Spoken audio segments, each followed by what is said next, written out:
From one episode that puts a damper on things and another that may raise spirits quite a bit, welcome to BrobusCast RWBY Edition.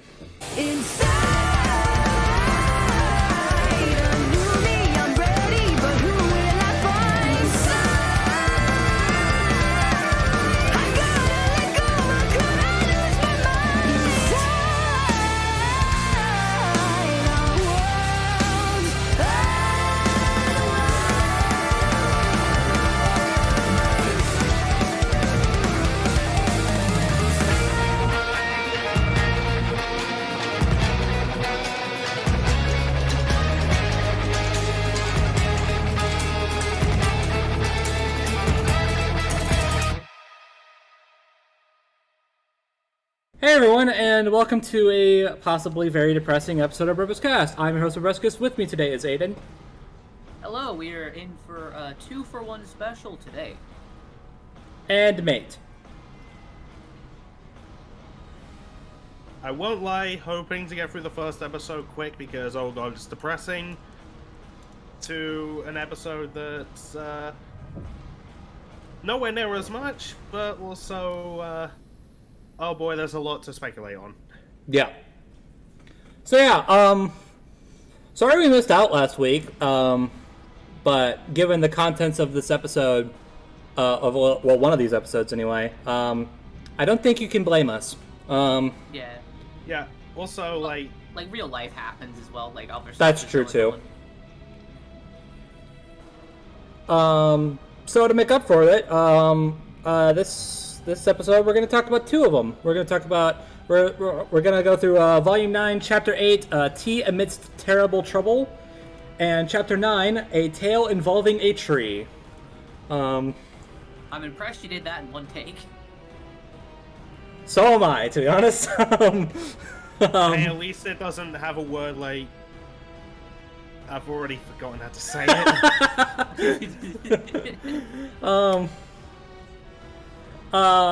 Okay, so anything you guys want to say before we jump in? No, I'm good. Alright. Well, first thing I want to point out, I mean, it's fixed now, thank God. So, thank you, Crunchyroll. Well, first off, you still haven't fixed your subtitles. You really need to get on that. And now we've reached the subtitle quota for this episode. Yep. there you go. Every single episode we will bring that up. Until it's fixed, God. Until it's fixed.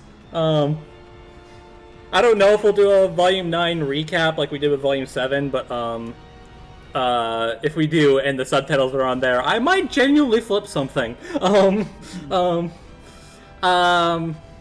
also we've reached a new problem. So it's funny. So this episode, so we're starting with chapter 8. This chapter came out obviously. Oh, I know where you're going with this now. Yeah. So this chapter came out while I was at work. But like most chapters do. So I was like, okay, well I'll just stay off like Discord and Twitter for a little bit, and when I get home I'll watch the episode ASAP. No problem there. But the thing that was on my mind, something I didn't really let my mind ponder on for a little bit because I didn't really think it was that important. Was I'm not really a big fan of the choice of thumbnails for RWBY. Because I always thought it's like, I mean, it's whatever, but I always think, as a YouTuber, I think, okay, so the thumbnails are important because, like, they're supposed to, like, hook you. They're supposed to be a way of hooking you to the thing you're watching.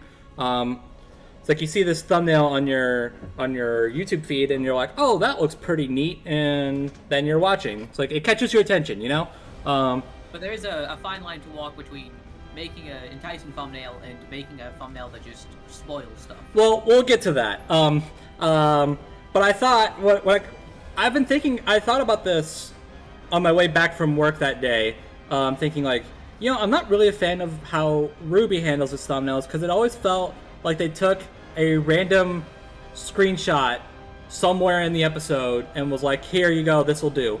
Like, it doesn't really like. They don't really match up with the title, and some of them might not even match up with what happens in the episode itself. Like, and my mind went to the chapter that Mate was talking about earlier, basically chapter 6 of this volume. I'm not going to say its title, but it's like for the episode that was its main hook was that it was the episode we get the B confession. So that, and then the thumbnail itself is Ruby and Weiss for seemingly no reason. I mean, to be fair, if, say, the thumbnail was just Blake and Yang kissing... No. The thumbnail could have just been Blake or Yang. Could have just been that. Or heck, Blake and Yang are on screen together before their confession. Why not pick that? Or have all of Team RWBY on screen? I don't freaking know. Again, something. Like, I think of, like, I see the thumbnail and I see the title, and part of my mind goes to the B confession, but also I think, okay, so, like, what? Is this gonna be the episode where Ruby breaks down? And it wasn't.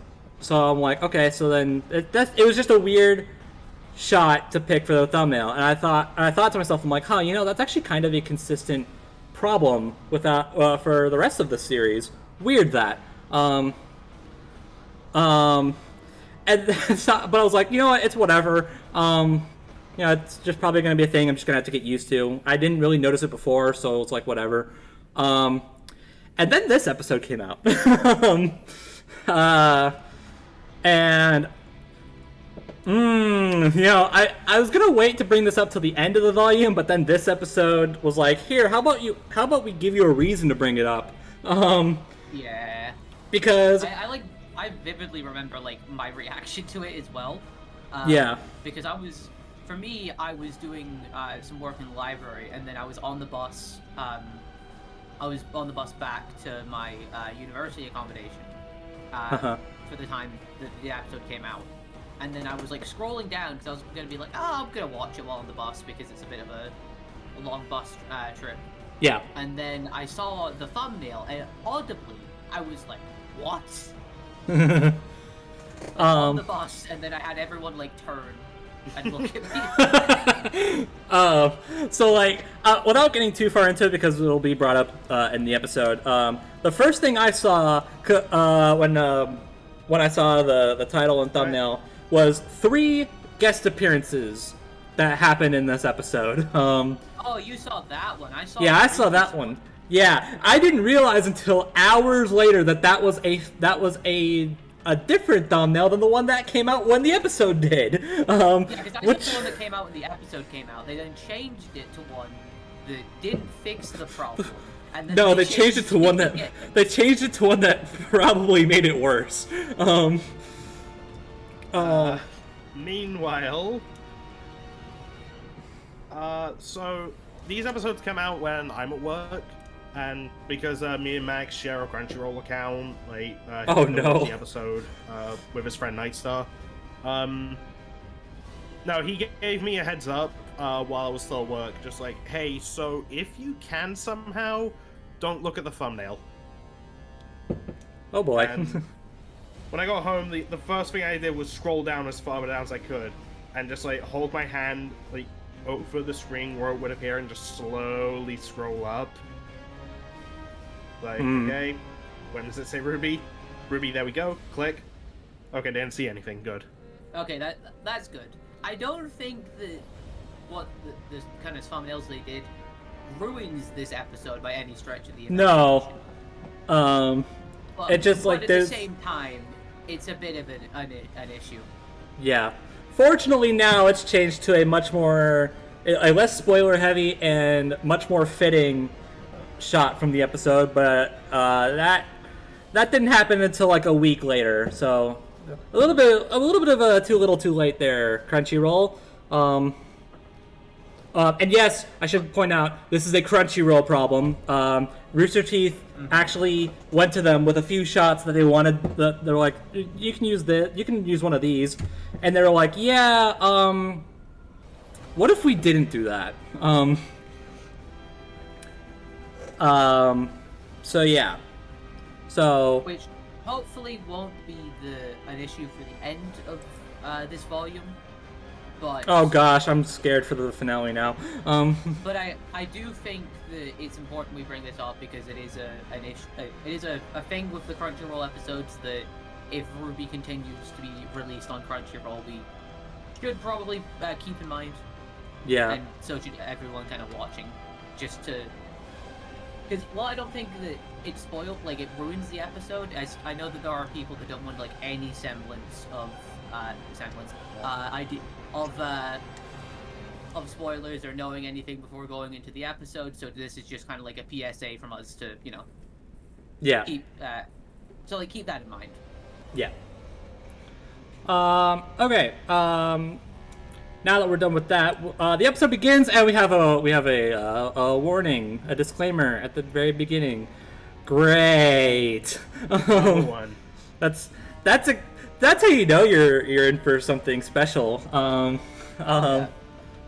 Although I think it's worded poorly, it says this episode contains themes which might be distressing for some viewers.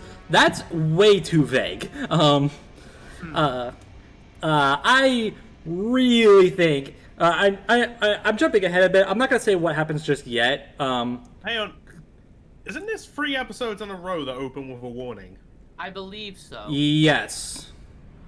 Huh.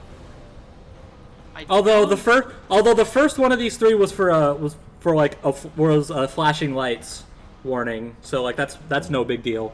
I do think you make a good point, but at the same time, I think it is kind of hard to try and balance between warning for specific things that could kind of spoil the episode, and also trying to give people a warning. Well, I mean the finale of Volume 8 with warning contains themes of death. Gee, I wonder what's gonna happen in the finale. I know, but at the same time, it's like a finale, so that's kind of more expected. I guess. Now I'm I actually do think they could have done a better warning. The finale is gonna have that exact same one. Yeah. Yeah, me too. Obviously, I do think it's a valid criticism. I'm just saying, like, it is. I can understand why it's difficult to kind of walk that line between, not wanting to spoil too much of the episode, but also wanting to give people that, would be said that would have a reaction to the subject matter, a warning so they can prepare themselves. Yeah. So the episode proper begins, and RWBY is running for dear life. I kind of expected this episode to start with her sitting by a tree and crying, but, we had to get her running away first. Okay. But Little's here. There's we got some. Maybe RWBY can get some degree of therapy. Maybe not therapy, but like comfort. But no, RWBY is a little too far into depression for that. To make an extremely long story short, she basically chases Little away. There's one that Little will just die if they stay with RWBY. Yeah. There's one shot where Little's hugging their tail, and I'm just like, Why does this show make me think that mice are cute? They're not cute. It's okay. It's only the magical mice from there you the go. fairy tale dimension. There you go. Although RWBY does leave some form of like scratch mark on the tree. I'm not sure what that's all about. I guess, are they still made of paper? Maybe that's what it is. Okay. Yeah. Like Either denting the paper. Either that or, man, you don't want to get scratched by RWBY. It's like, man, for someone who kind of sucks at hand to hand, she's got some sharp fingernails. Little, I've not clipped my nails since Volume 6. These are dangerous weapons. Yeah. And as RWBY's walking away, we get this freaking glowing butterfly again. What is this thing's deal? Well, okay. considering what's gonna happen, I'll go into the symbolism afterwards. Okay. But it gets dark. Not just and then there's a spotlight. Not just the episode theme. No, the screen actually gets dark. Yes, there's a spotlight. Ruby walks slower and slower with each spotlight. And she walks into the Jabberwocker Acre. Yay! Where she comes across a mansion, and I don't know about you, but I would not go into it. No, but I mean, to its credit, it's a nice looking mansion. I obviously wouldn't walk into it given the context, but like if I saw this, it's like like walking down the street and I was like, oh, that was a nice house. But yeah. Like, even without like knowing the context, I'd just be like, I don't trust this at all. Mm-hmm. Like, no. Right. And I just flip it off as I walk it away. But, anyway. Bright pink house in the shadowy dimension. Yeah, that's not ominous in any way. But no, Ruby, clearly not having her head on straight. I can't imagine why. She does walk into the house, and first thing she sees are paintings. Quite a few paintings. And I mean, yeah, they're nice paintings, but also no. Okay, so yeah, where this is going, should we just say? Yeah. Yeah, it's Neo. Yeah. And if you read Roman Holiday, you get more context for all of this. Yeah. Yeah. I do appreciate of like the little girl with brown hair, brown eyes, and the couple behind her. Yeah. Mm-hmm. Yeah, that is a child trivia Vanille. Yeah. I do appreciate that is Neo's actual name. Yeah. Mm-hmm. I do appreciate that they frame this in a way that's like, yeah, if you've read Roman Holiday, or at least you know what it's about, then yeah, like obviously you're gonna get a lot more context out of it. But it doesn't like alienate those who haven't read it. Yeah, it's not like it's required reading to like understand the scene or anything. Yeah. So at least there's that. By the way, I'm just gonna throw this out there. I mentioned like the surname is Vanille. Mm-hmm. Yeah. Yeah. Her dad is named Jimmy. Like the topping, Jimmy's. Yeah. Mm-hmm. And her mother is Carmel. Mm-hmm. Caramel. Yep. I do find it a bit odd, like moving on to the next picture. That like the one of like Neo going up the steps to a throne, and then there's Cinder doing like a weird like a pose, leaning on the throne. Mm-hmm. I saw a post that like I don't know, maybe that was her thinking she has another chance at like a partner in crime or something. I guess so, but like at the moment I was kind of just like I didn't think that Cinder was like that important to Neo. Like, yeah, this is meant to be like important moments throughout Neo's life. Yeah, and I'm just thinking, okay, excuse my language here, but I'm just like, bitch, I know you were gonna backstab her eventually. Yeah. They both were gonna backstab each other. Like, don't try and get all sympathetic with that. Nah. If Neo had killed Ruby before all of this, then she'd have been like, all right, peace out, or just tried to kill Cinder. Like there's still some like, oh, that's cute. Like there's still some animosity there. Like Cinder might not have directly or indirectly been responsible, like in that moment at least. Like comparing the two, Ruby, at least indirectly, is more responsible for Roman's death than Cinder is. Well, obviously, again, indirectly, she obviously didn't want to kill Roman. Oh no, but like I'm just saying, like indirectly, Cinder was the one that got Roman involved in all this in the first place. Right. And he's also the one that told him to take over Ironwood's ship and do stuff on it. I can't remember exactly what his goal was when he was on that ship. Create chaos. Yeah, create chaos. I also want to throw this out there, and I've seen no one bring this up. What's that? You could have also angled for Neo to have a grudge against Blake, because Blake's the one who kicked Torchwick's ass and got him arrested. Yeah. Yeah, but also and that's I think why he was on that ship. So. Yeah, but also Roman. That was part of it. Was kind of part of the plan. So. I guess so. At the same time, it's also like Roman and Neo could have just left. I obviously think that like the White Fang, they were probably like, okay, do this or we'll kill you. But once the plan was actually in motion and they're on an airship, they didn't have to make more chaos. There wasn't really any benefit for them to do it. They could have just left. I think Roman had a decent idea of just who he was working for.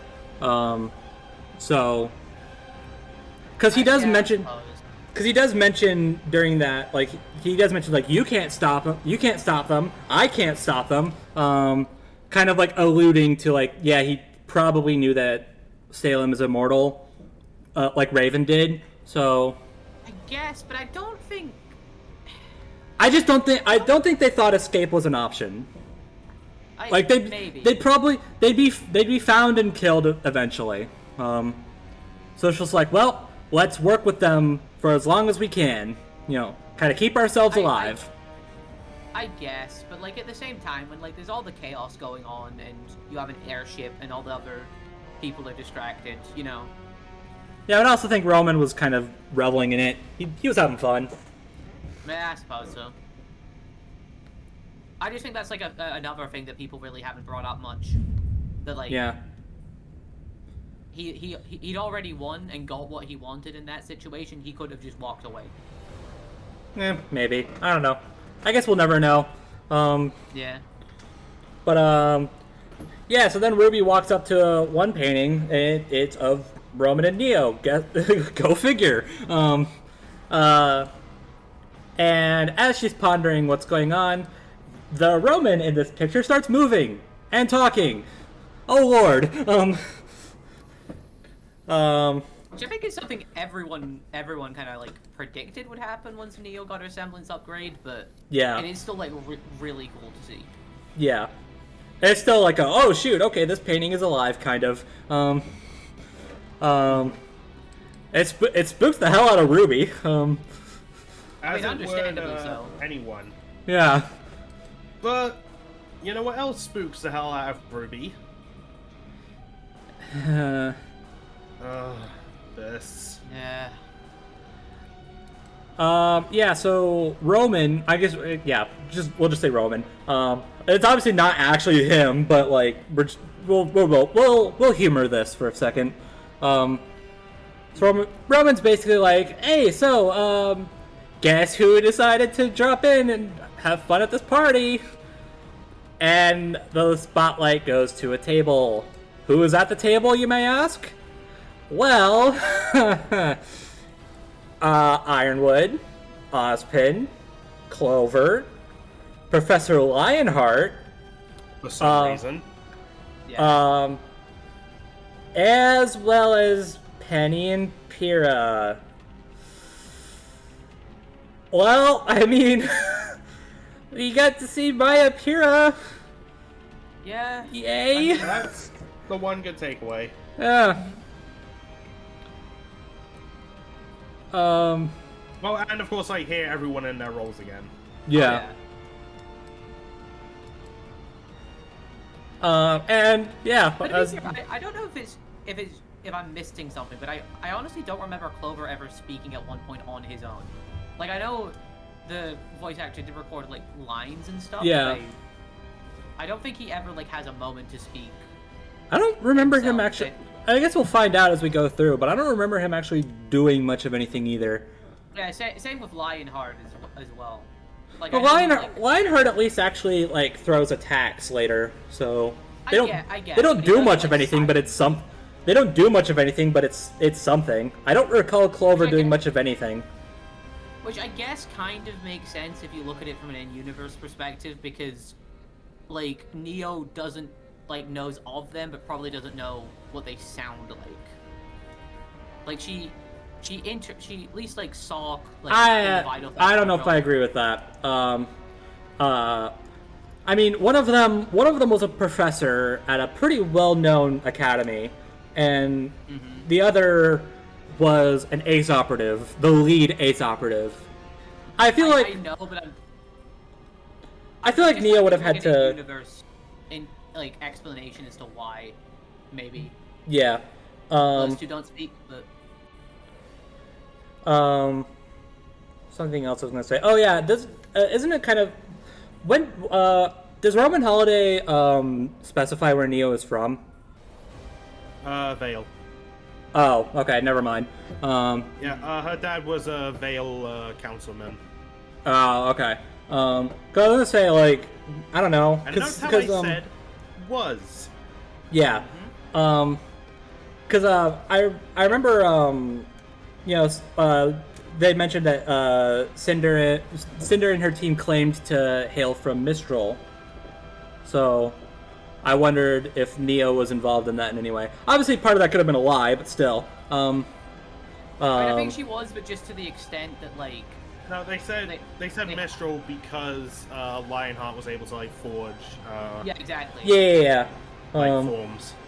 So that was the reason why, like, Neo's fake identity was associated with Mistral, not because of, like, her actually being from Mistral. Right. Well, this is. I don't like this. Whistle is on the chandelier. Yeah, I mean, I'm kind of skipping past it, but yeah, Ruby asks what's going on, and they all just start bursting out laughing, and it's no, stop. It's so uncanny. But anyways, we also see Maya Roman, so that's pretty cool. Mm-hmm. I'm just gonna be up front. He looks really good in this animation style.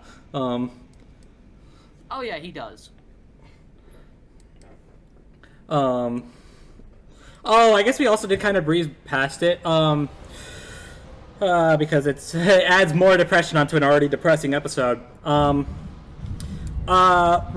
got a new set of vocal cords. Oh, we're addressing this now. Yeah, might as well. I mean, I don't know when we could address it later.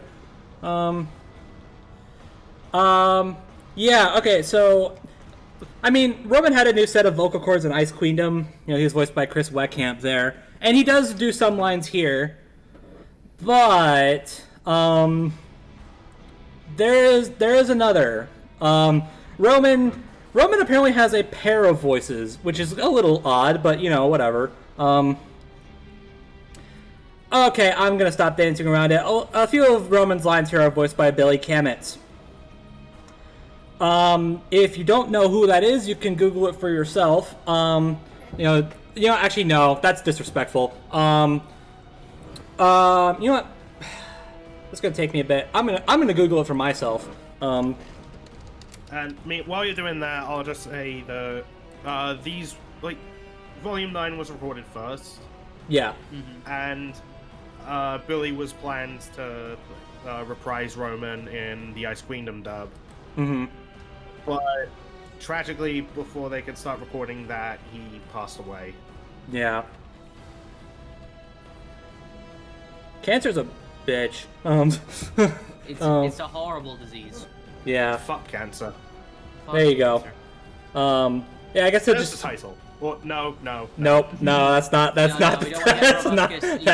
title. You can't make me make that the title.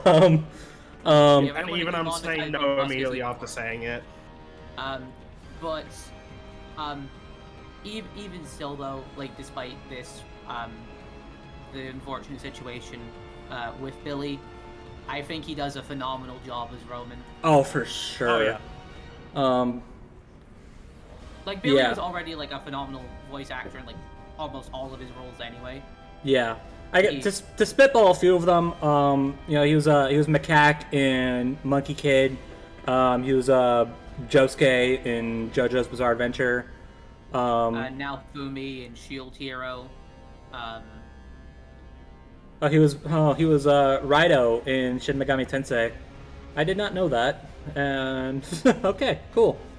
And he was Maruki in Persona 5. Royal, specifically. Yeah. Oh, that was the counselor guy, wasn't it? Yeah. Oh. I wasn't able to do his confidant in time when I played it. He was also blue in Pokemon Masters, so there's that. Yeah, even though it is kind of jarring to hear two separate voice actors voicing the same character in the same episode. I'll be honest, I couldn't really tell.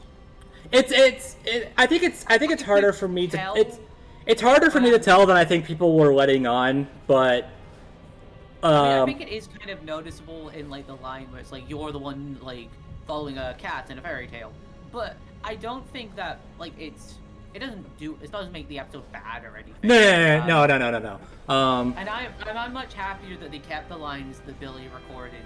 Oh yeah, for sure. I'm so happy they kept them. And pay tribute to his performance rather than just scrapping it all together for consistency's sake. Yeah. And this, along with Monkey Kid, season 4, I think.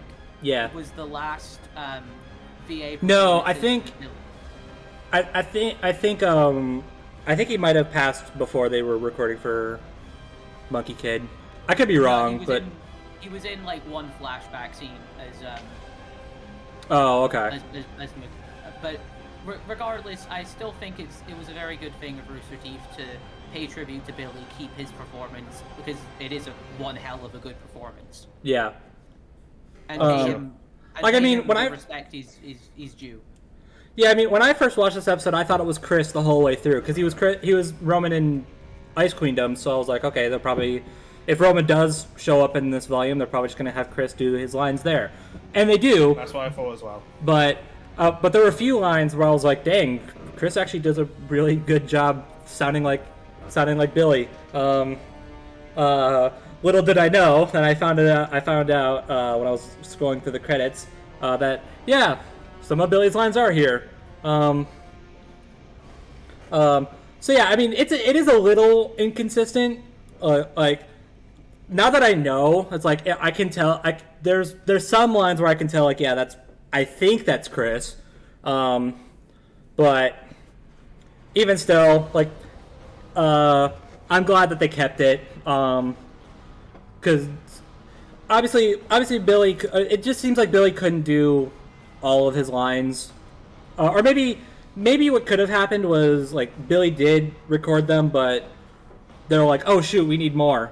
Like I don't know, maybe some script change happened after Billy recorded his lines, and then they're like, okay, well, no big deal. We'll just schedule another recording session, and then tragedy struck. But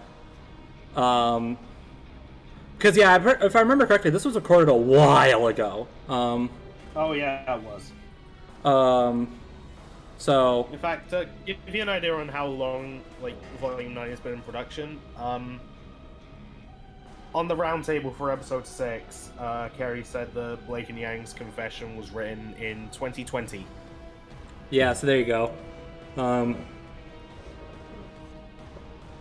But yeah, no, I'm glad. I'm glad that they were able to keep the lines they could. But yeah, okay. So now we're done with that. Yeah, I guess this is where Neo kind of lets it drop that. Yeah, I blame you for the death of my friend. I do think RWBY is.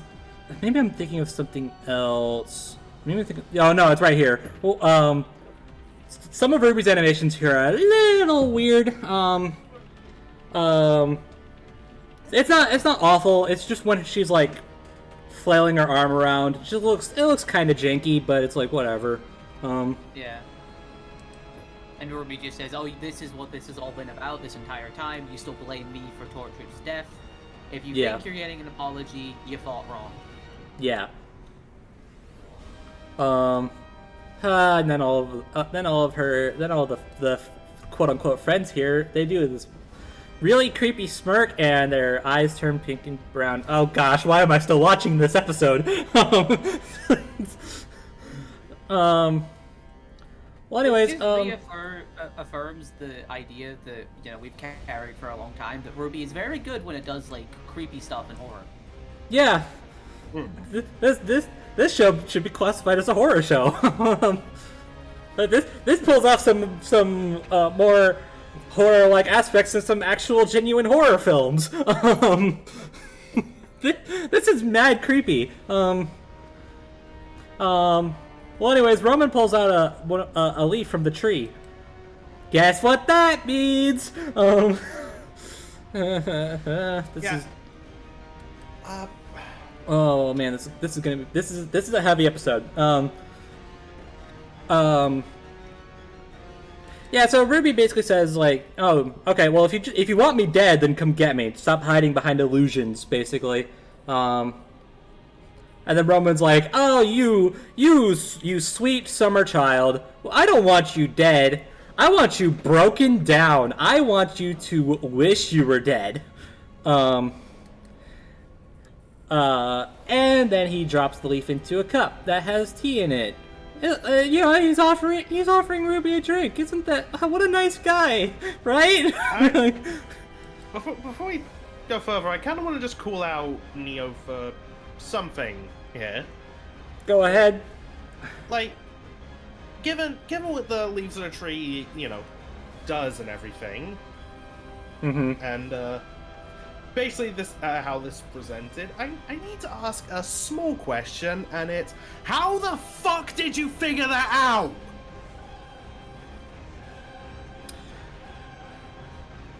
Huh. That's actually a good point. Like, how? How did she learn that?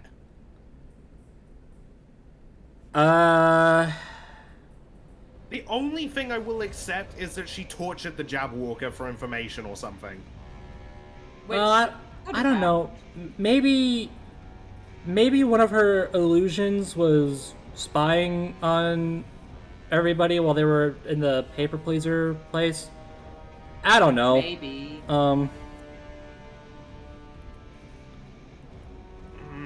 I don't know if I like that explanation either. I don't think there is a good explanation, being honest. The explanation is we wanted Neo to be like the big bad of this volume. Mm-hmm. Well, the only yeah. Well, I mean, with the Team RWBY, that's like the only reason there really is. Well, with the benefit of hindsight, I don't think they really accomplished that either. But we'll get to that. We'll get to that when we get to that. Yeah. It just adds to one of the things that annoys me about Neo. Yeah. Well, speak of the devil, and she shall appear. She finally shows her face. And okay, this entire scene is mad weird, mad creepy, and I don't like it. But I do kind of appreciate the kind of nonchalant Roman blasting RWBY from behind. I know it's not actually him, and I get that, like, he was a villain on borrowed time, but I'm not gonna lie, watching this episode, I kind of missed him. Yeah, because I know we don't get to see too much of his like melee combat, but I always enjoyed Roman's fighting style from the earlier volumes. Yeah. Emilia. It's just RWBY's so focused on Neo. Roman barely moves a muscle. He just raises his arm up a little bit and then bang. Pain gun. It's like it's nonchalant, and I kind of love it.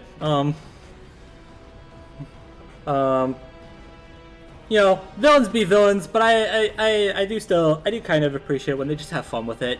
Then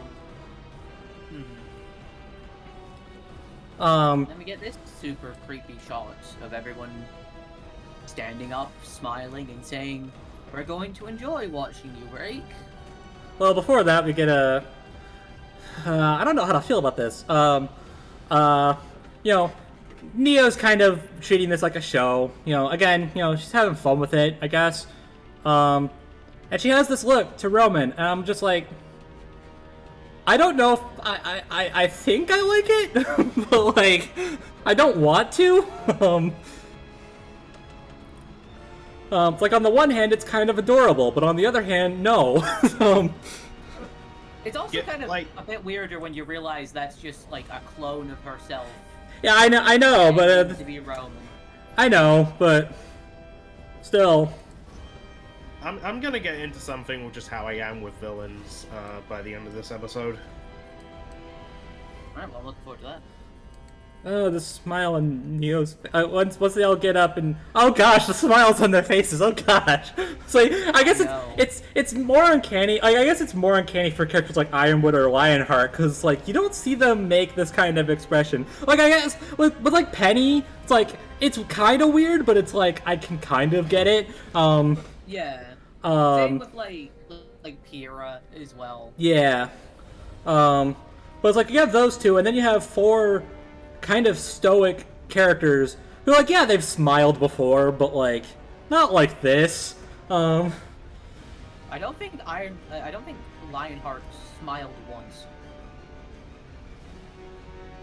Actually, yeah, you're probably right.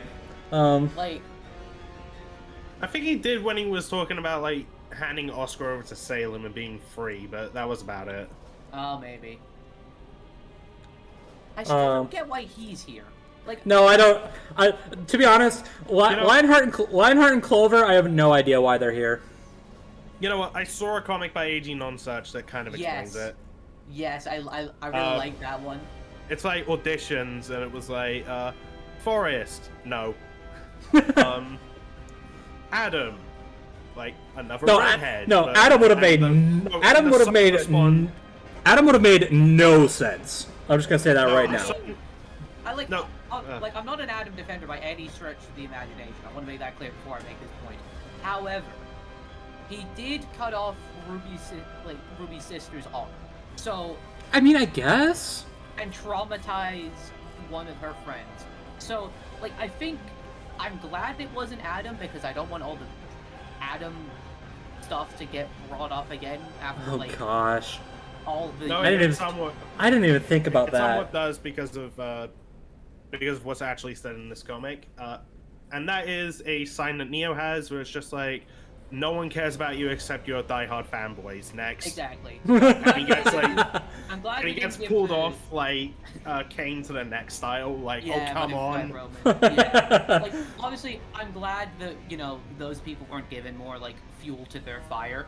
But right. I do think there is a legitimate point to be raised that Adam probably makes more sense than Lionheart would. I don't know. Makes less sense. Yeah, I don't know about that. I guess maybe with Lionheart, maybe it's because all of these are people that Ruby has trusted before. Plus he was the head of an academy. Yeah. So I don't know. Maybe you know what? That's 3 of the 4 here. Someone keep an eye on Theodore, please. Yeah. Oh gosh, you're right.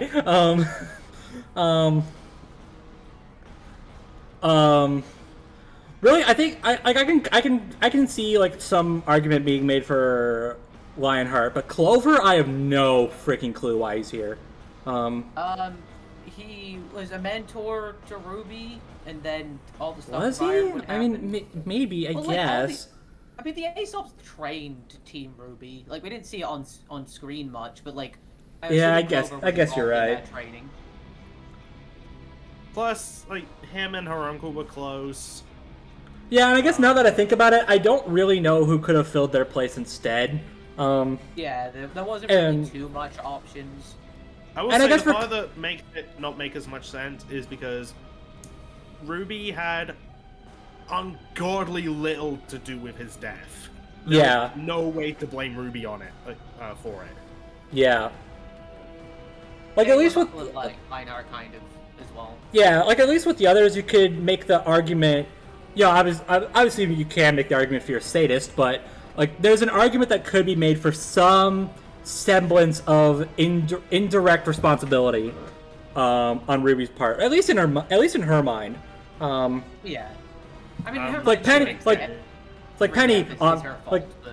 Penny and Pyrrha are kind of obvious. I don't really need to go into detail on why they're. You know what? That's another thing that doesn't really make sense. How does Neo know that Penny's dead? Oh shoot, you're right. Because Neo fell before that. The only reason I can think is the spy explanation, but like, yeah, that is another issue with that. Yeah, I kind of hate the idea of just like, oh, Neo can see and hear everything that her clones see and hear. I know. I don't like it either, but I'm saying that's the only real explanation there is. Well, the only other explanation I'll take is, I don't know, Neo found Penny's body. I mean, I feel like that. I feel like the whole illusion seeing, like clones seeing and hearing, like Neo sees and hears what the clones hear. That has to be it, because Neo herself wasn't actually there in the last episode when the Jabberwockers attacked. I guess, but like I'm kind of with Mate where it's like I think that's a bit much, but it is kind of the only reason. And plus, I feel like if Neo did find Penny's body, she would have brought it with her for the thing with RWBY. Yeah, you're probably right. Going back to this lineup, I guess like Clover. I guess Clover might have been a like a budgetary thing, because like they already have Chris in the booth voicing Roman, so it's like, hey, you want to do some like quick laughs and whatever as Clover? Why not? Sure. I don't know. Have his model. Yeah, that too. And like again, I'm trying to think of like other people that could fill in their place, and I can't do it. So, because anyone else that could have fit in is either alive or had basically no connection to RWBY whatsoever. Like we mentioned Adam, but RWBY never actually met Adam. I know. No, she never. I don't think she ever even saw him. No, I don't think so. Maybe on the news, but like that was probably it. At least knows all of him. Yeah. Like, obviously, she knows about Adam. Like Yang had to have told her at some point. And it's probably just like, oh, the guy who abused one of my teammates and cut my sister's arm off is dead. Good. Yeah, I don't think RWBY would have any sort of remorse over Adam. So like, probably not. I mean, like everyone here except for Roman and Neo themselves are like, they were good people that RWBY put her trust into. It's like obviously Ironwood turned bad, but he started off as a good guy. So like, and same with Lionheart. So like they weren't. Those two were just due to like fear and because of Ironwood's semblance. Yeah. So like obviously I feel like, just seeing them, RWBY's gonna feel remorse over seeing them again, because they are dead. But yeah. And man, this face Neo makes just it's creepy. Well, anyways, we've been talking about that for way too freaking long. We got to RWBY's teammates. They're looking for her, and Yang stops. Okay. You gotta love denial. Denial's a hell of a drug, I guess. So Yang stops and is like, why didn't she just say something? I'm like, Yang, look, I get it. You're frustrated, but I think you can put the pieces together. And then Blake and Weiss, they do. Yes. Keep in mind, she was like this with Blake as well. I know. This is just a consistent character issue with Yang. I mean character as in like personality, not from a writing perspective. Yeah, we get what you mean. Yeah. It's just a problem that Yang has. So, like, she can't, like, when something goes wrong, she can't fathom the idea of like why did it go wrong. Like, I don't know. It's another one of those things where I'm trying to find a good way to word it without making her sound like a bad person. And I can't for the life of me find the right words for it. I just get it. Yeah. Yeah, I get it, but it's like, Yang, come on. And Weiss is able to, like, bring it to light. It's like, yeah, she couldn't say something. She was supposed to be this beacon of hope. Like, she was supposed to be, kind of like a shoulder to cry on. Like, if we're in trouble, then we can always rely on her to, either give us some comfort or pick up the pieces. We never really stopped to consider that she has her own problems as well. It's like when you look to a leader, you think, yeah, they're a shining example of what we should be. Like they are perfect. Well, okay, maybe not perfect, but they're able to pick up the mess that we left behind, and are able to comfort us when we feel down. They never really stop to consider, what if the leader is the one that feels down?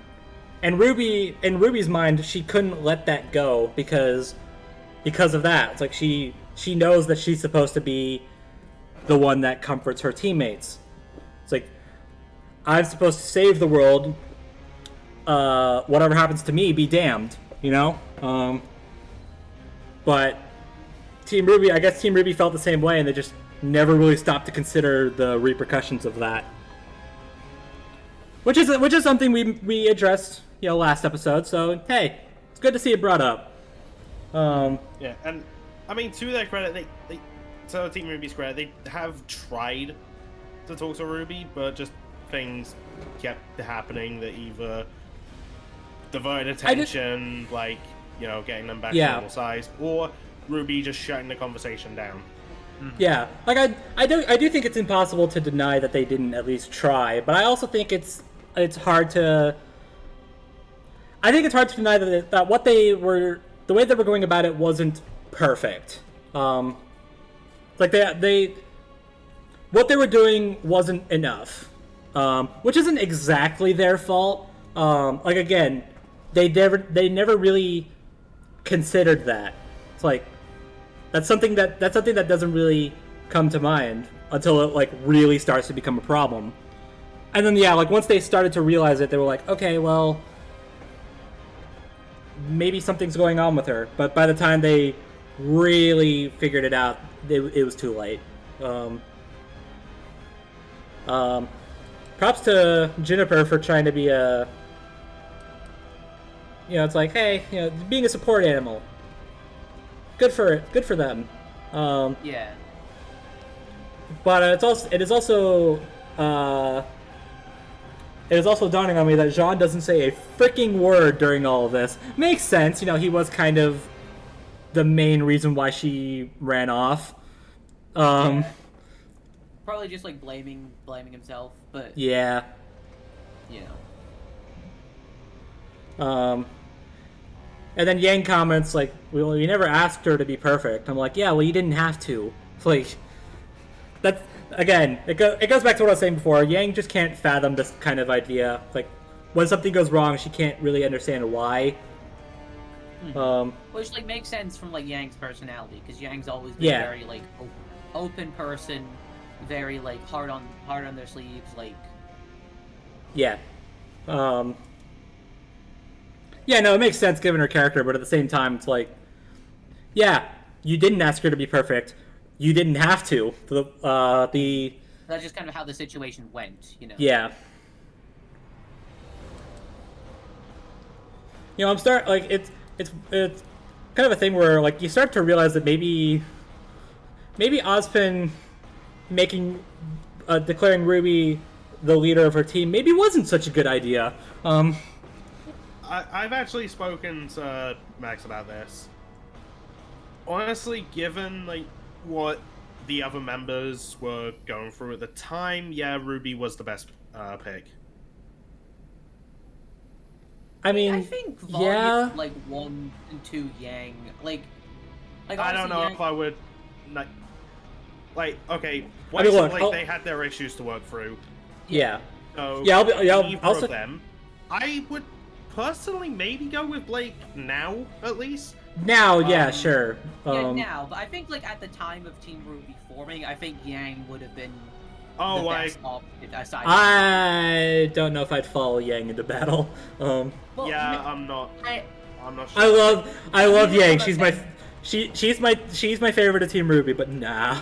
I mean, I just think from like the perspective of like what they've got to deal with at the moment. Like RWBY, very young, a lot of like responsibility is like set 2 years ahead behind everyone else. That's a lot to deal with. So maybe giving her the leadership position isn't the best idea. Weiss has a lot of issues to deal with. So does Blake. Yang, Yang has issues. I'm not saying that Yang was didn't have any problems, but like Yang was the most held together, I'd say, out of. I guess you're right. Out of the four of them to begin with. If I had to choose between who to listen to, like in terms of like leadership for like between RWBY and Yang, yeah, I would pick RWBY. Like I just don't think Yang is suited for leadership. I don't think so either, but I'm just saying like if Osmond weren't to pick RWBY, given what he knew about the rest of the members, I'd say probably Yang would have been the best pick at that moment. I think now... Honestly, I would have gone with either Weiss or Blake, but it probably wouldn't have worked out very well. No. I mean, with the benefit of hindsight, I probably would say Blake, but again, that's hindsight. Yeah. And keep in mind, I'm only saying, Blake as a leader after a certain point. Yeah. Right. I don't think pre-volume 5 Blake would have been good. No, good as a leader of the team. Not to say that she would have actually now that I think about it, if Blake was declared the leader, I feel like her whole situation in Volume 4 would have been made even worse. Yeah, it would have. Mm-hmm. So, yeah, probably a good idea. I mean, I guess RWBY was kind of the best case scenario, but like... No, she was. I don't know. I feel like thrusting leadership onto a 15-year-old girl, who, like, and Osmond knew, like, he had, like, the first thing he said to RWBY was, "You have silver eyes." It's like, obviously, I don't know, like. Yeah, well, keep in mind, this was also before the fall of Beacon happened. He had no way of knowing that just, in less than a year, the school's going to collapse and everything's going to go to hell. Like, I mean, true, but he was thinking, okay, 4 years of training. Yeah, is what this girl's going to go relatively safe school environment. I guess. Yeah. Also, at the same time, this is the same person that fought John, the person that had no combat experience and snuck his way into Beacon. That's true. Oh. Like, I think of all the decisions Osmond made. I don't think him making RWBY team leader was that bad of one of them. I mean, I guess you're right. And that's not to discredit John. John has improved an incredible amount, and he's proved himself as why he is suited for the leadership role. But I'm just saying, if you watch just Volume 1, you think, Osmond, what the hell are you thinking? But you think, there's you see them in the fights. Jean is the one calling the shots. I mean, exactly. True. He is the one calling the shots. Exactly, which is why he picks them, not because they're the strongest or the most experienced, because they fit the role. Yeah, I guess it's true. Well, anyways, hey, so we had a nice little, existential discussion there. You guys want to go back to depression? No? All right, cool. Because we're gonna go back to depression. Yeah, there's something I wanted to bring up with this scene. So everyone is attacking RWBY. Ironwood brings up you thought you knew what was best for Atlas. Pyrrha brings up I was supposed to be the best, and I died to save my friends. Yeah, that's how you know this is. Yeah, that's how you know this isn't actually Pyrrha. I also want to point out that Pyrrha does the same move that she used to stop John from falling. Yeah. Which causes Ruby to fall. Yeah. To, like, knock Ruby down from the air. Yeah. Then Ruby's aura breaks. Yeah, Ruby's aura goes down real fast. And she's met with Penny, who is all like, "Oh, you failed to save me too. I died at the Vital Festival and at Atlas, right?" Mm-hmm. And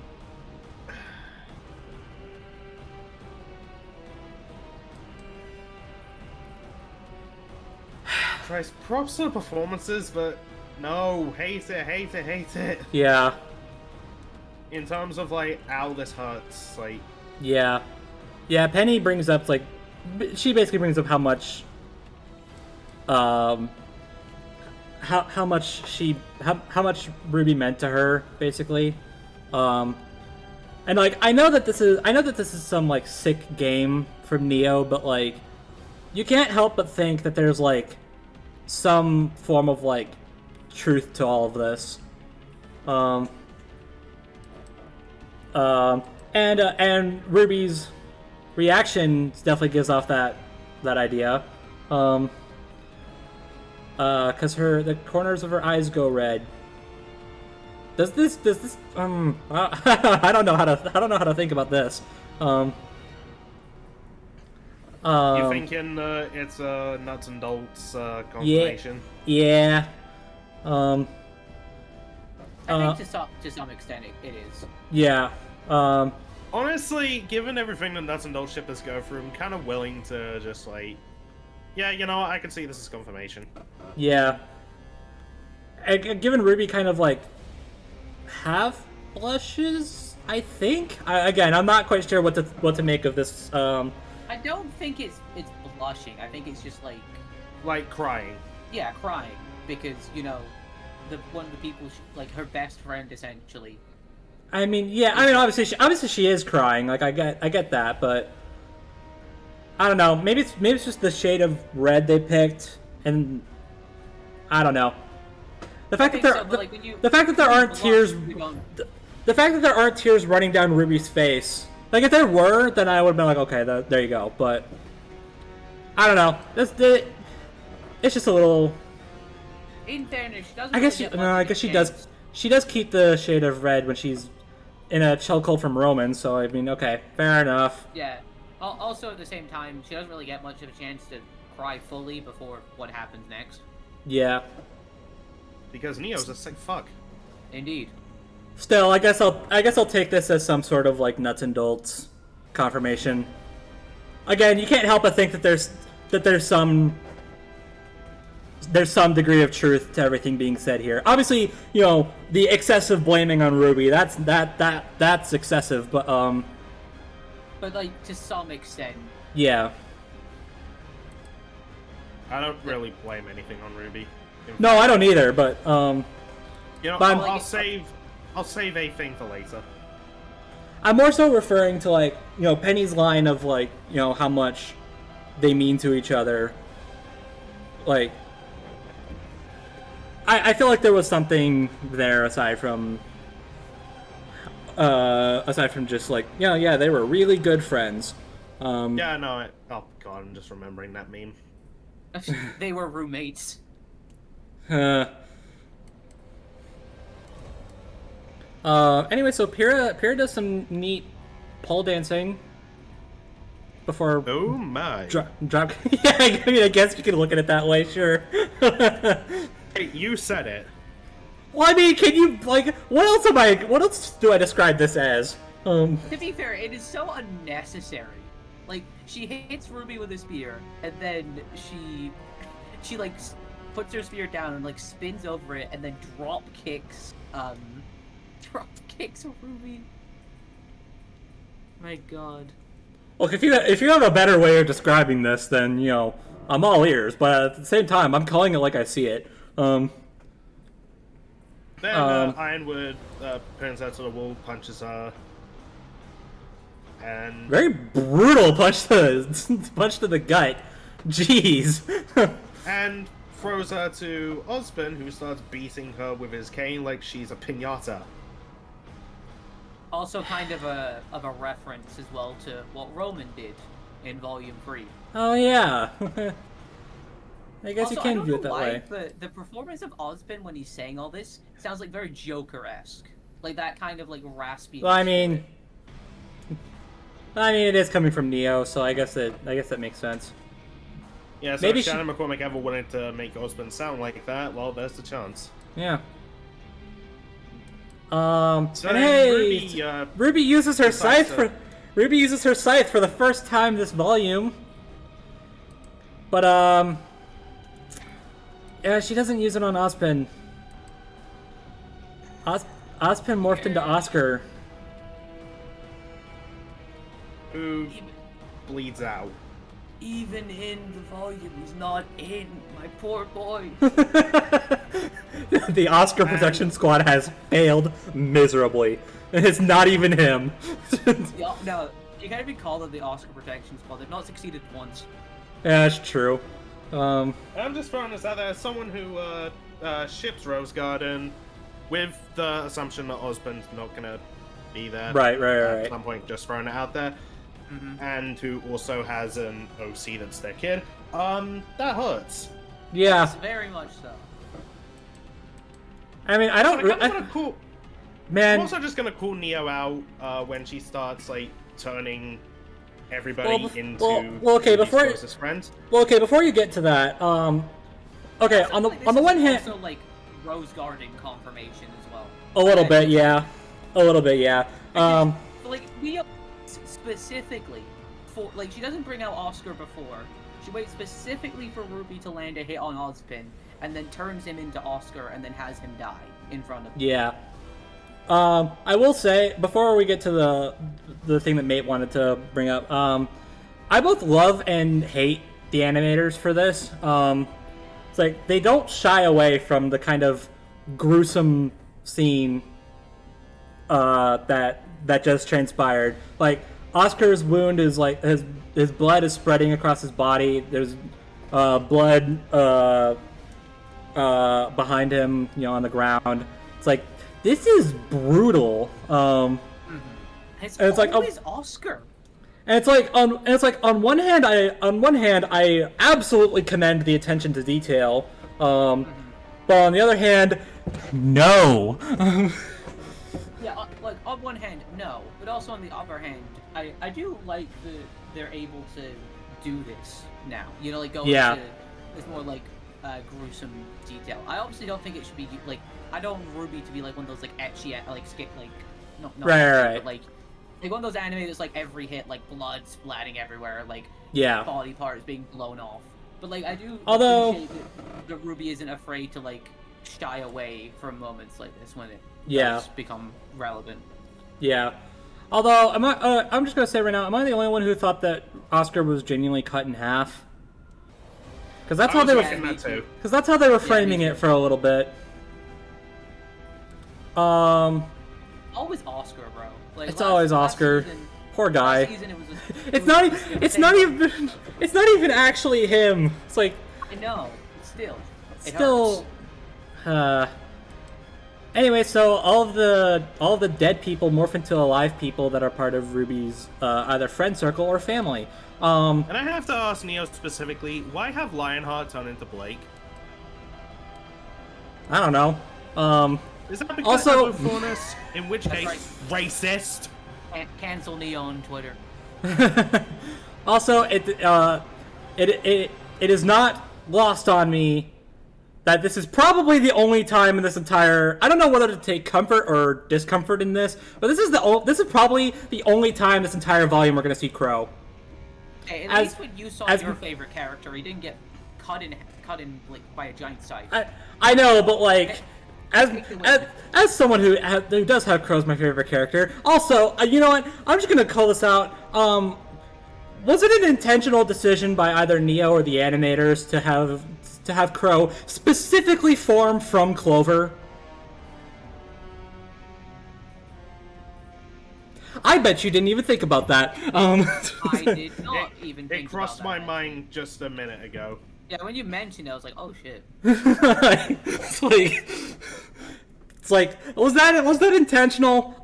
You know what? Knowing Ruby, I'm going to say that was 100% intentional. But also I have to.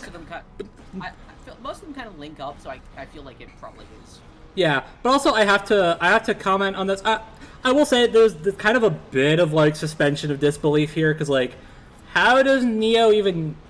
I guess like Crow is a pretty popular huntsman. Although I still have to comment, how does she know about his outfit change? Well, remember Neo was at the dinner party. What did Crow go to that? I can't actually remember. Yeah, he did. Party. Yeah. So Neo was at the dinner party. Oh, I guess you're right. So she saw everyone there. I would have just gone with what apparently the theme of just everything Neo related is. It's Neo. Yeah, it's Neo. She can do it because why not? That's just how it feels for me, and it just irritates me. Although why does Ironwood morph into Weiss? Oh, from Atlas.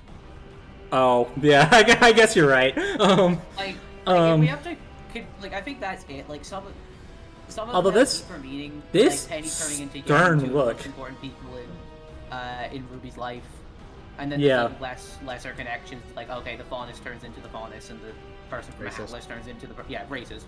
The person from Atlas turns into the person from Atlas.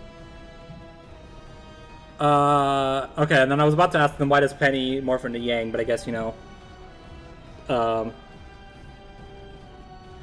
I'm not gonna get into that. This stern look on Weiss's face is.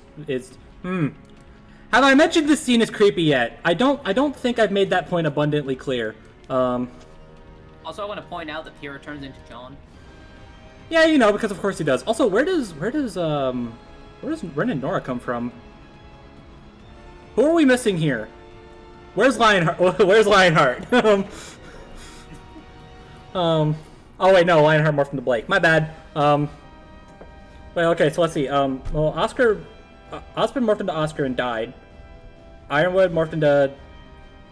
I'm reading too far into it. I understand that, but let me have this. Ironwood morphed into Weiss. Okay. Penny morphs into Yang. I guess I don't think there is anyone. Yeah, I guess Ren and Nora kind of came out of absolutely freaking nowhere. They were waiting for their cue off screen. Yeah. Anyways, Ren and Nora fans can take solace. In fact, that's probably the only time we're gonna see them this volume. So have fun with that. So yeah, RWBY is just done. Like. She just basically killed her best friend, and now her family and friends are around her and scolding her. It's like, and Neo puts the tea in front of her, basically goading her to drink it, and she contemplates I'm it. gonna get into. I guess I'm gonna just get into this now. With the whole wanting RWBY to basically break and wish she was dead, basically Neo's whole plan was to break RWBY to the point where she'd basically want to take her own life. Yeah. Mm-hmm. And because, okay, Neo's motivation because she lost someone she cared about, and I guess society sucks. Yeah, cry me a river. It is absurd. Goading someone to take their own life, and encouraging that. No, you go to that. You are a vile human being in my eyes. Yeah. I don't care what your reasoning is. No. Do you think Neo? It's even just a thing with me and villains. With villains, I don't usually tend to care, about especially if they try and make them sympathetic. And the most common one I seem to find for sympathetic villains is just society sucks. I'm just like, I've heard that so many times for sympathetic villains. It's just numb to me at this point. Yeah. I'm with you in that, because I think, especially when they try and like use it like midway through the story, when it's like, oh yes, I might be doing these horrible things, but as a child, I was not allowed to stay up past 10 p.m. and watch television. Therefore, the world must burn. Like, yeah. like I know it's not that. But like when you yeah. hear like sympathetic backstories, and then it's like, well now you see why I want to, destroy the planet or do all this. It's like, no. Yeah, like, because like it can be done well. I want to make that clear. It can, but in this case, no. I'm looking at you, Thanos. They made Thanos a more interesting character in the movies than they ever did in the comics. Exactly. So true. And this is something I've spoken to Max about this. We kind of share a mindset, and he's talked about this in videos. Basically, you do bad things, you're a bad person. Yeah.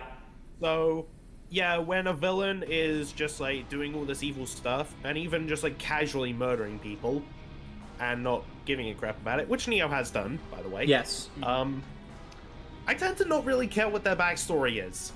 Yeah. Yeah. It's also like Neo's backstory is such a childhood, but interested in terms of like, okay, who are they as a character? Why are they doing this it's stuff? like on one hand, like I'm glad feel sympathy. It's like on one hand, it's like I'm glad we have it. Like it's motivation. I genuinely do prefer villains that have at least some form of motivation, even if it's simple. I'm generally kind of I'm very 50-50 on like villains that are evil because they're evil. It's like yes, that is a real life thing, but at the same time, that is not really an interesting character concept. Like that was a thing in like the 80s. Let's leave that in the 80s. It's like with Neo as well. It's like obviously had a bad childhood, but at the same time, she was literally one of the richest people in the world. Yeah. And like grew up, like obviously not the best conditions, but like how her parents did like her. Oh no, her parents sucked. Her parents sucked, but at the same time, she was never. Must be a day that ends in Y for this world. Or yeah. She was never cold. She never went hungry. She got. Yeah, I got Nate for that. Objectively speaking, pretty decent education from like, at least from like not for the school, but like the teachers as well. They were like well qualified and stuff. Private tutors, because her parents never wanted her to like go out and show her face because they were ashamed of the fact that she had heterochromia. Exactly, and I'm not trying to say that like Neo like privilege therefore like doesn't make sense to like her life wasn't that bad. But what for all intents and purposes, Neo's life kind of sucks. It did, but like it doesn't suck to the extent that it justifies it. And there's also other characters in RWBY that have like they've suffered more. Yeah, so much more, and haven't gone to this kind of extreme. Yeah, so that's also another reason why I tend not to feel sympathy for villains when like that's their motivation. It's just like we have, you know what? I'll bring up Akechi as a perfect example. Like, that's funny considering what happens next, but we'll get to that. We'll get to that. Okay, so spoiler alert for Persona 5. Yeah. Akechi is, murdering all these people for Shido, and the reason being because he wants payback on Shido because Shido is his father. And Akechi is a bastard child. Society looked down on him because of that, and the fact that he was raised by a single mother. And yeah. So, kind of went batshit crazy when he got this power, started killing people, and framing innocent people for crimes he committed so that he can get a status as a detective. Just FYI, I'm pretty sure those people don't actually get let out of prison after Persona 5. Just saying. Yeah, don't think so. Probably not. Yeah, which is kind of fucked. Especially considering that the Phantom Thieves never addressed that. And just like, we'll sweep that under the rug. Like, screw the innocent people you throw away. But there's a confidant, a Y, the gun shop owner. Okay. Yeah, he's raising kid who doesn't really have a family. And he's actually turning out okay, so there's a side confidant that kind of undermines that. Yeah. I also think for RWBY as well, like, think of, like, Mercury, for example. Like, Mercury has done some horrible stuff, but in comparison to someone like Neo, he was literally raised by someone who only taught him how to kill, who abused him, and then when he said that, like, semblances are a crutch, and then when he finally got one, he literally had it taken away from him. And bear in mind, in RWBY, a semblance is a part of your soul. Yeah. He literally had a part of his soul ripped from him. And then when he finally, like, killed his abuser, then he was put in a situation where if he didn't join Cinder, they probably would have killed him. So he joins them. Now that isn't to justify anything that Mercury's done, but he's had far less options to do something else than Neo has. And he is far more of a it doesn't justify all the people he's killed and he's working with Salem. But, like, it's more of an understandable motivation, is what I'm getting at. Yeah, basically he suffered more than Neo has. Mm-hmm. Heck, to an extent, I'd actually... Well, let me be clear. I hate this person too. But I'd actually argue that Cinder has suffered more than Neo has. Oh, for sure. Oh, for sure as well. Now, granted, Cinder is an awful, awful human being. I'm not trying to, like, argue otherwise. In fact, I'm also going to say this. I think it's fair to say Adam suffered more. Oh, yeah, no. 100%. Because Adam... Someone tries to say, no, Neo suffered more. Just look at Adam's face. No, Adam had the misfortune of not only just going through his own trauma, but also going through basically the trauma of his entire race. So, yeah, no, Adam's definitely suffered more than Neo has. And like, let me make this clear. It's like, obviously, like, we don't feel any sympathy for Neo. Like, that's not, like, we made that point clear. That said, like, at the very least, there is a motive. It's like, at the very least, there is that. It's like, I'm happy we have that from, like, for a character perspective, and B, again, the whole thing of, like villains being evil because they're evil, like, wanting to rule the world because they do. That stuff was a thing in the 80s, and it really should stay in the 80s. Here's the thing, though. I might get some flack for this, but is it weird that, thinking about it now, I kind of prefer those villains in a way? I think they're nice on occasion. Sorry.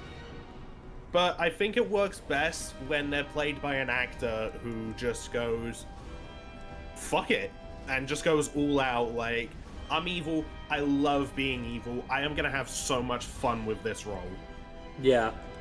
Like, classic examples are, like, Palpatine in Star Wars, or even Tyrion in RWBY. Yeah. Yeah, those kinds of villains when, like, you can tell the actor is having a blast playing this. It just makes them all the more entertaining, I think. I guess. Well, I don't know. Anyways, so hey, guess what? Vomit beam. Neo gets... Remember how I mentioned Akechi earlier? Yeah. So, Neo gets straight up blasted out of her house.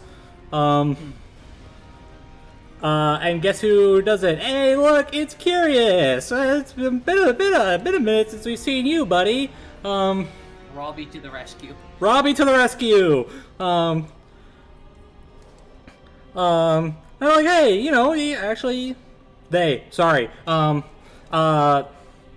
saved RWBY, you know. And here they are now, you know, RWBY's kind of having a moment, and Curious is comforting. No, we're not gonna talk about the dialogue. No, you can't. We're not doing that. But you know, again, RWBY's having a bit of a moment, and Curious is comforting her. You know, kind of like a there. You know, it's a comfort cat. That's pretty nice, right? No. Curious just straight up plunges their paws into RWBY's chest, and tries to possess her. You know, this is why we can't have nice things. I do want to, like, I don't know if this is just me, but I don't really see how the Curious was, like, wearing her down. I saw a theory that's like, okay, you know how like Weiss, Blake, and Yang got shrunk, and you know the worry was getting them back to normal. There's a theory that the Curious Cat could have just undone that whenever he wanted. Oh, they wanted, sorry. Probably, yeah. I guess. Not to mention like getting them to the herbalist, and just mentioning. Oh yeah, what was that sorcerer you told me about? Celine? Salem? How many relics does she need to just end the world again? How are you ever going to stop her? I guess that's kind of the only real instance of, like, trying to wear RWBY down. Because, and then there's also, like, getting Hawker eaten by the Jabberwockers, so yet another person died. That RWBY couldn't save.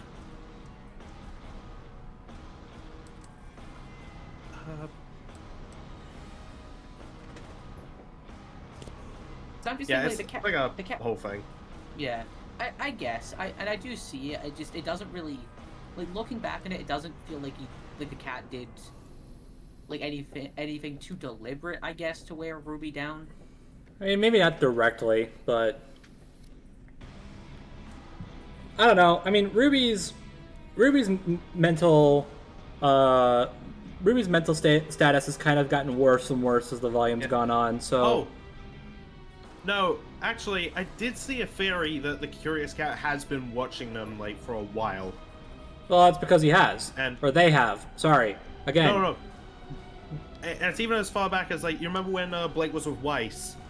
I didn't think too much of it, but there's like a shot when Blake's ears like twitch, like to the side. I think that's because the Curious Cat was watching him even there. Oh, I guess I'd have to go back to that. It's been a while since I've seen Chapter 1, so maybe. Yeah, so like just from like watching them like this whole time.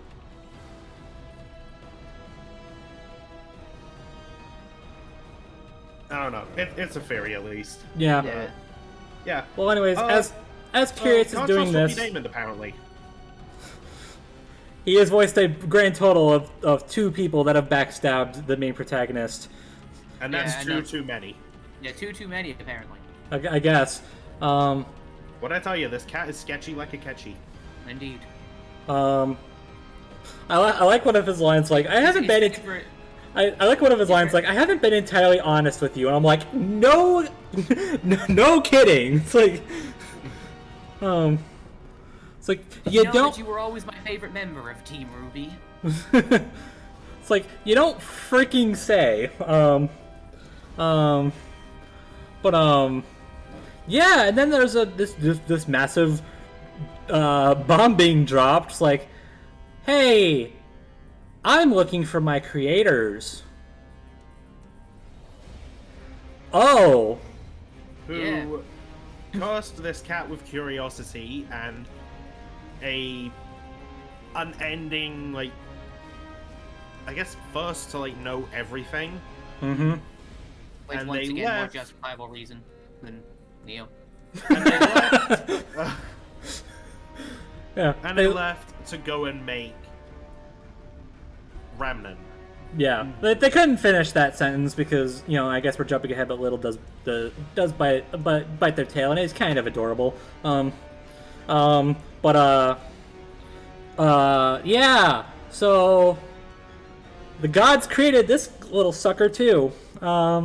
Which makes sense because, like, the gods kind of created everything. Yeah, but it's like it's still like. Plus, in Crow's story, he did say that like the God of Light created a whole bunch of stuff, and the God of Darkness like to like destroy. Mm-hmm. Yeah. And they were at that for a while, so yeah. Which I guess kind of confirms that I guess the Jabberwocker was a creation of the Destruction God, since it's the one thing that stop Ascension? I'll have a little theory about that. Also, another thing I'm saving. Also, their eyes go black and white. That's kind of creepy. I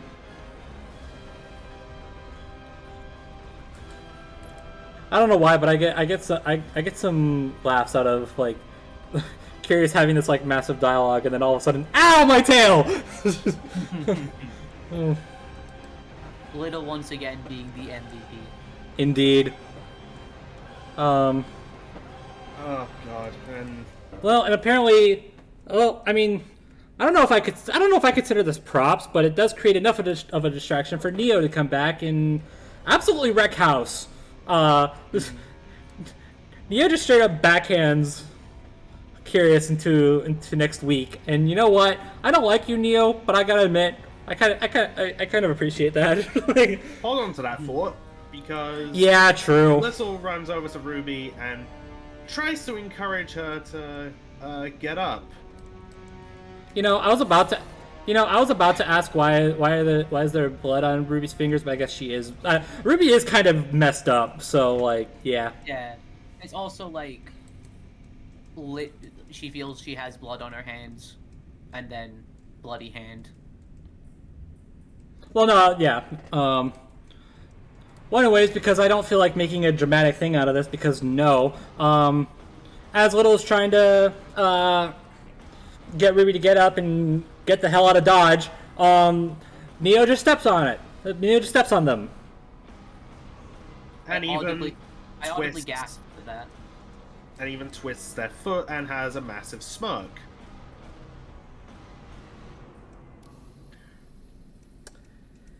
Yep. I want bad things to happen to Neo. Yeah.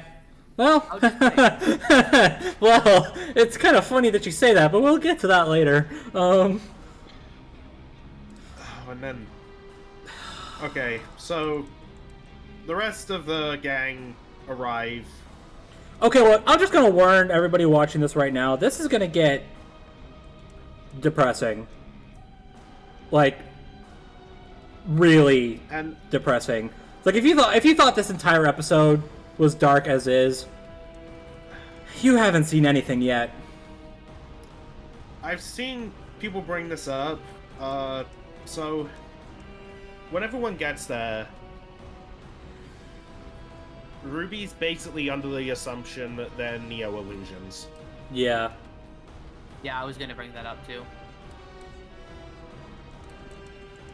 That's probably why she doesn't have much of a reaction when, yeah, she just straight up picks up the cup and drinks the tea.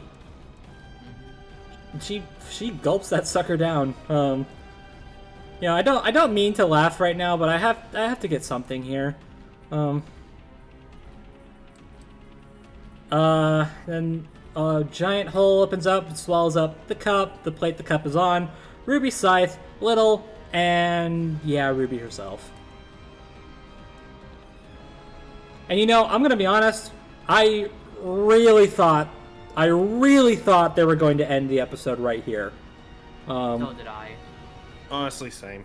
It's like I thought that light coming out of the hole was gonna engulf the entire screen, and it was just gonna be so bright that it ends the episode. But no, there's more. There's more. And you know what? Again, I know we said that we weren't that we don't feel much sympathy towards Neo.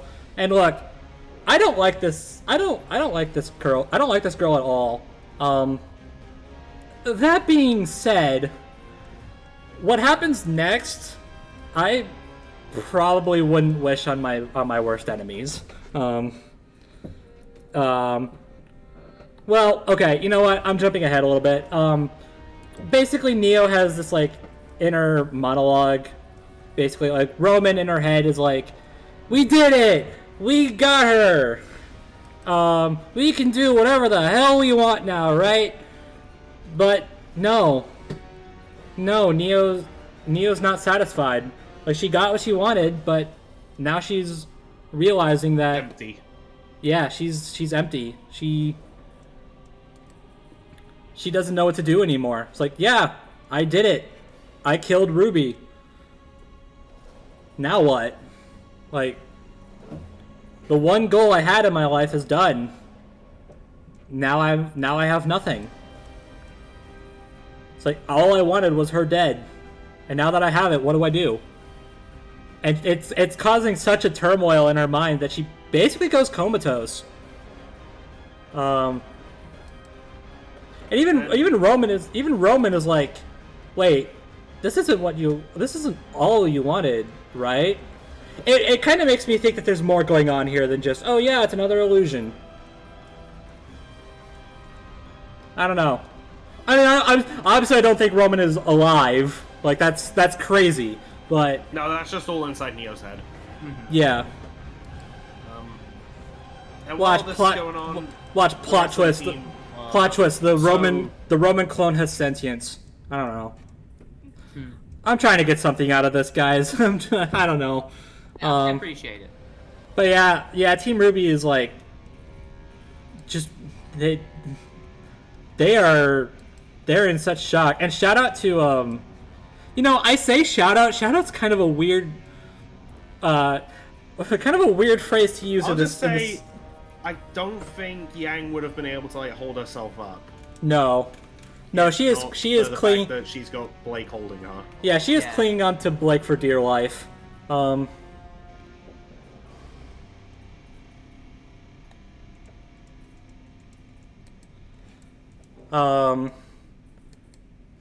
yeah, they're just in a state of shock. It's like they're one of their closest... The only person who isn't in a state of shock is the curious cat, who tries to claw at vines that have covered the hole. And is it weird that I'm now thinking that's an inconsistency with when Herb ascended? Yeah, because that never happened with Herb. Yeah, it just opened up and then closed. Yeah, I guess. And these are the same vines that caught Blake and Lyse in the first chapter. Huh, weird. Well, I get that Curious is kind of panicking right now, but honestly, I don't know what he expected clawing away at the vines would do. Just desperation, I guess. I guess, yeah. Ignoring the fact that he's not making much in the way of visible damage in the first place, like, let's assume he does cut through a vine. Now another one's gonna grow in its place. It's like, I don't know. Again, it's desperation. I understand it, but at the same time, it's like, you really need to think this far ahead, my guy. Well, while that's going on, they have their sights set on a new potential host. But before making a move, fires another vomit beam directly at the gang, and okay. All the while Jean is trying to make his stand with his broken sword. Look, Jean, I appreciate the attempt, but come on, man. By the way, it's hard to see at regular speed. Like, you have to watch it slowly or keep pausing. Yeah. Before the blast can hit any of them, Blake throws herself in front of Yang. It's true. Protect her. Oh, I didn't notice that on my first watch. I just saw a bunch of people talking about it and just complimenting Blake. Yeah. Also, shout out to Juniper for making sure Jean doesn't slam his face into a wall. Mm-hmm. Although we kind of skipped ahead of it a little bit. I'm honestly kind of in love with the facial expressions from Curious. Mm-hmm. They've had really good facial expressions all volume. Yeah. Yeah, and talking of expressions... Oh gosh. Grows a whole bunch, changes to a black and white color palette. Which ironically looks like Loki from Persona. And then... intentional. Oh, it had to be. And yeets themselves over to Neo. Who, by the way, is still comatose, by the way. But yeah, now combine comatose with frightened because yeah, this cat's freaking terrifying. Yeah, you can even see like the veins in Neo's eyeball. Oh gosh, you can.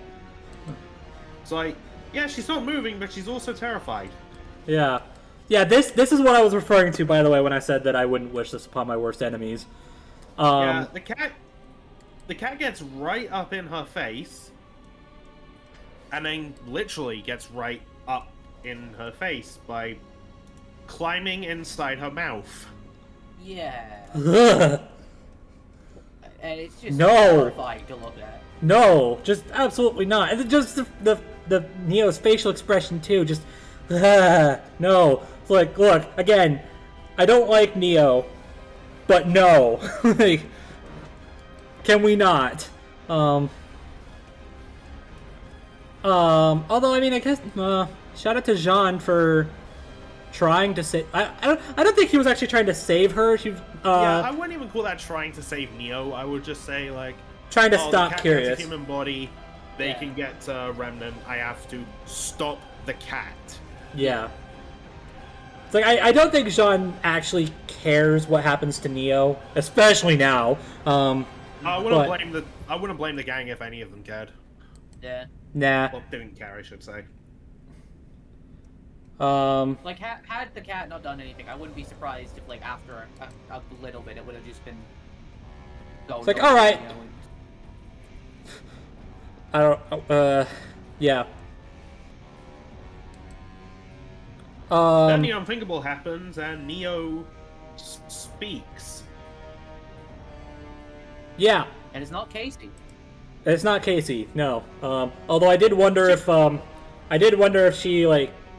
I don't know. I wondered if there was like some Dragon Ball fusion vocal thing going on here, where like two voice actors are speaking at the same time. But no, it's just Robbie Daymond with a reverb effect. I kind of want to just like throw this out there. Do you guys think it would have been humorous if he tried, like the Curious Cat tries to speak, but because Neo's mute and can't talk, now they can't?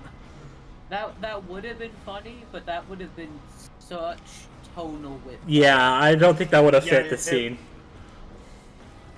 That would have been more like, I don't know, like a How It Should Have Ended parody or something. Yeah. No, I would not want that in the actual show.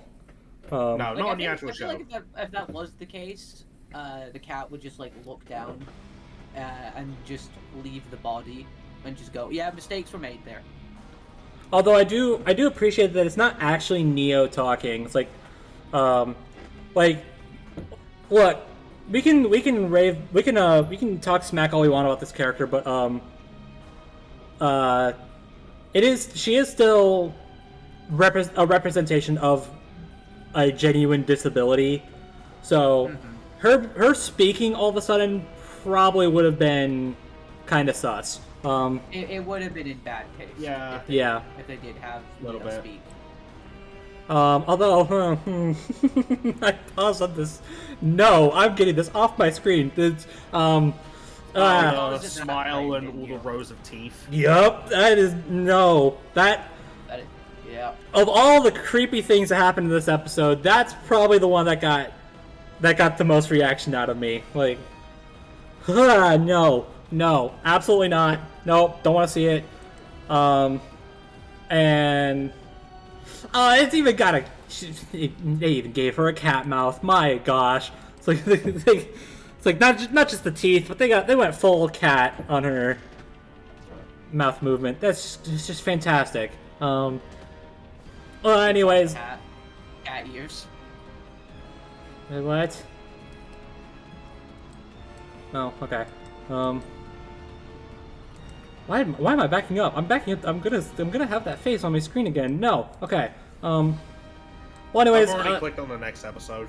Well, Neo turns into a massive pink, purple, and blue particles and screws off.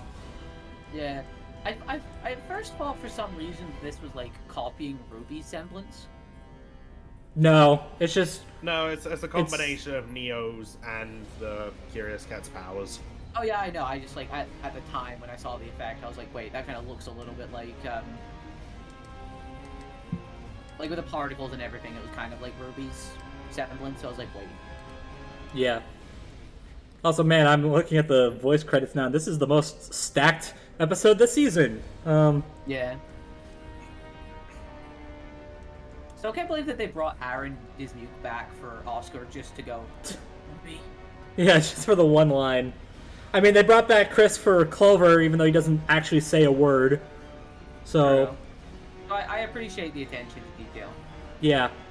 It's very easy. Also, hey, you know, I mean, I don't like the context, but I mean, it is really nice to hear Jen Brown again. Like, it is.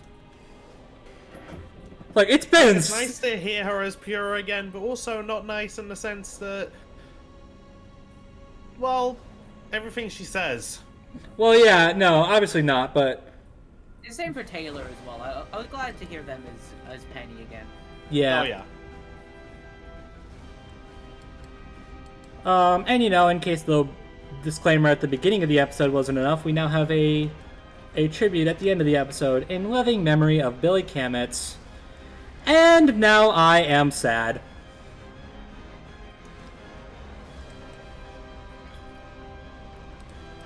But I think it was really nice of them to add that at the end. Yeah. Oh, no, absolutely.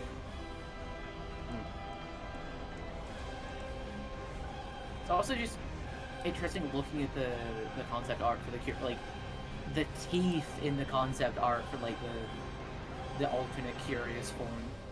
Yeah. Ugh.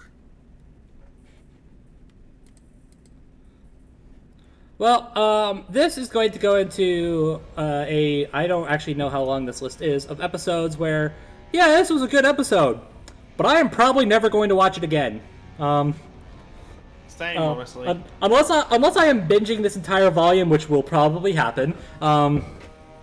Yeah, probably not happening. I'm probably not coming back to this episode anytime soon. Yeah, and I'll be honest, I kind of, like... Every time I thought about rewatching the episode, I thought, I kind of want to wait until the next one is out, just so I have some, like... something good to go off of. Yeah, like a palate cleanser or something. Yeah.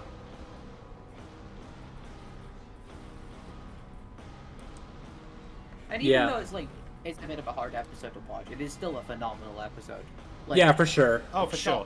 Like, in terms of voice acting, directing, the plot, like everything was so well done.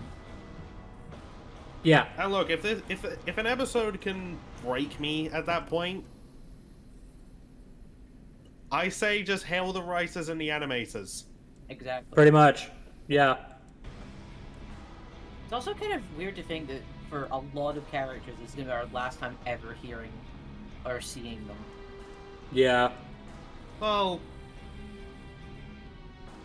Like, at least in the main show. Like, I know, like, Pyrrha will obviously be in the I can English. In the Justice League crossover. Ozpin will most likely return for, like, scenes with Oscar in his head and that sort of stuff, but you know what I mean. Yeah, but I mean, there's also, like, the potential of, like, flashbacks and, like... I don't know, like, Attack on Titan kind of had the... Look, okay, spoiler alert for the end of Attack on Titan. They kind of have a scene where, like, previous characters, like, come back from the dead and, like for one final appearance. Yeah. Which, so it's not impossible for RWBY to have that too. I know, but RWBY as a show doesn't really like to do flashbacks all that often, so we'll see. Oh, and I kind of want to... I was saving this because we were talking about how like RWBY blames herself and whatnot. Mm-hmm. So you guys know how I've like thought about like various what-ifs for RWBY and done a few which remain like in stasis. Yeah. For one reason or another. I have like naturally thought about like, okay, what if you take this RWBY girl like out of the story? What changes? Yeah, I'm a firm believer if you take RWBY, Weiss, Blake, or Yang out of the story, Salem wins, the world ends. Yeah. In fact, I'll give you an example. Let's say you just take Blake out of the story. So naturally, the girls would still come across all the dust robberies. They'd investigate it, find out the torture work is involved, and say they still like get the whole like train thing. Yang fights Neo and gets knocked out, so there we go. Weiss fights the chainsaw guy. Blake's not there to help her. Yeah. So Weiss dies in Volume 2. Right before the tournament, so Ruby and Yang are left devastated. They might not even be able to compete. Tournament goes down, Penny still dies, so the Fall of Beacon happens. Yang is out there fighting Grim, comes across Adam. Blake's not there to help her. So Yang dies at the Fall of Beacon. I mean, I don't think Yang would have been in that. Like, she was looking for Blake in that moment. So it's not impossible that she would have, like... Well, I also think she would have, like, been in Blake's shoes, like, with Weiss, then split off to, you know, do essentially what Blake did. Yeah, you're probably right. Yeah, so then she fights Adam, gets her arm cut off, and then just gets straight up murdered by him. So, Ruby's lost her closest friend, her sister, but somehow manages to push through, goes to Haven, things are looking good, but then everything goes to hell, and, yeah, I mentioned how, like, because Blake's out of the story here, no one brings Menagerie to Haven, which means Adam's bombs don't get defused, so, click, boom, Haven falls, and I think it's safe to say that's the end of RWBY. Yeah. The only exception I'd think is there probably weren't bombs in the school themselves, so... Well, maybe... if the bombs don't kill RWBY, then Raven and her flunky, Raven, Cinder, and their flunkies would. Yeah, because remember, Yang, Weiss, and Blake aren't there. Yeah, I know. I just wanted to bring up like the bomb wouldn't kill them, but yeah. Plus, there's no Menagerie forces to hold off the White Fang. So what's stopping Adam from being like, oh boy, more humans to murder? Yay, murder! That is the thing with the main characters of RWBY. If you take any of them out, the story completely changes. Like, the series would have ended in Volume 8 if it wasn't for Oscar. Yeah. Like, for example, and he's not even one of the main girls, so that just shows how important the main characters are to the story, Team RWBY especially. Oh, and also, just throwing this out there, if you take RWBY out of the story, no matter what you try and finagle, Weiss, Blake, and Yang are not getting through Volume 6. Yeah. Because I mean, the situation would be so much worse, because then the Grim Dragon would be flying around making more Grim. And that thing would be going... Oh, you're right. All over Vale. Same if you take Weiss out of the story as well, because then there's no one on the train to fight the Chainsaw Commander. So when Yang's unconscious on the ground, guess who shows up? Yeah. But then again, Blake was able to stop him after kicking Roman's ass.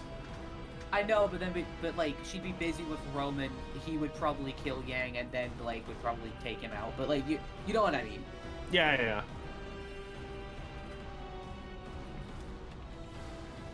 Well, anyways, this would normally be the part where we speculate what could happen in the future of this show, but we actually have another episode to talk about. It's episode 9. Oh, but before we get into that, I was just gonna lead into that by saying, like, well, RWBY thinks like she's done like more harm than good. She has no way of being able to like be told this, but that's absolutely not true. Oh yeah. Like, girl, if you weren't there, the world would have ended by now. All things would be so much worse. it's also like it's very easy to blame yourself and see your own mistakes and not look at the positives that you've done. It's, like Blake was bringing up in this volume as well. They got everyone out of that. Well, not everyone, but they got like 95% of people out of Atlas, and admittedly not in the safest location because Vacuo, but they still made it so they didn't. I mean, Vacuo's like more accepting now thanks to Sun and Velvet. Yeah, I know, but like. Yeah, but it's still Vacuo. Yeah, it's still Vacuo, but it's still just a continent of desert. Yeah, they still got, they saved like thousands, if not hundreds of thousands of lives. Yeah. Is objectively an incredible feat and such a good action to do. Like, but like I said, it's very easy to blame yourself and look at your faults. Like, oh, I could have been better, or I could have done this differently, and like I'm a failure. Yeah.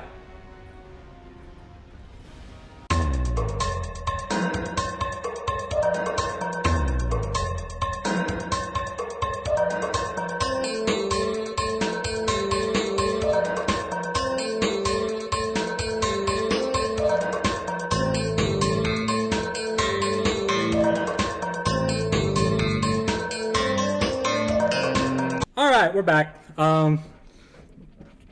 Intermission. Yep. Oh, that gives me a good excuse to use the intermission asset I've been using for some of my videos. There we go. Exactly, you're welcome. Alright, so yeah, chapter 9, a tale involving a tree. So okay, I'm just gonna get the obvious out of the way right now. Be prepared, because this episode's short. And it ends on a very, very, very, very, very frustrating cliffhanger. Yeah. It legit feels like it was only 5 minutes long. Yeah. But no, it's actually like a classic Red vs. Blue episode. Or a Volume 1 episode of RWBY. Exactly. Yeah, there you go. But no, it's actually just under 16 minutes long, and that's including the intro and credits. Whoops. Yeah,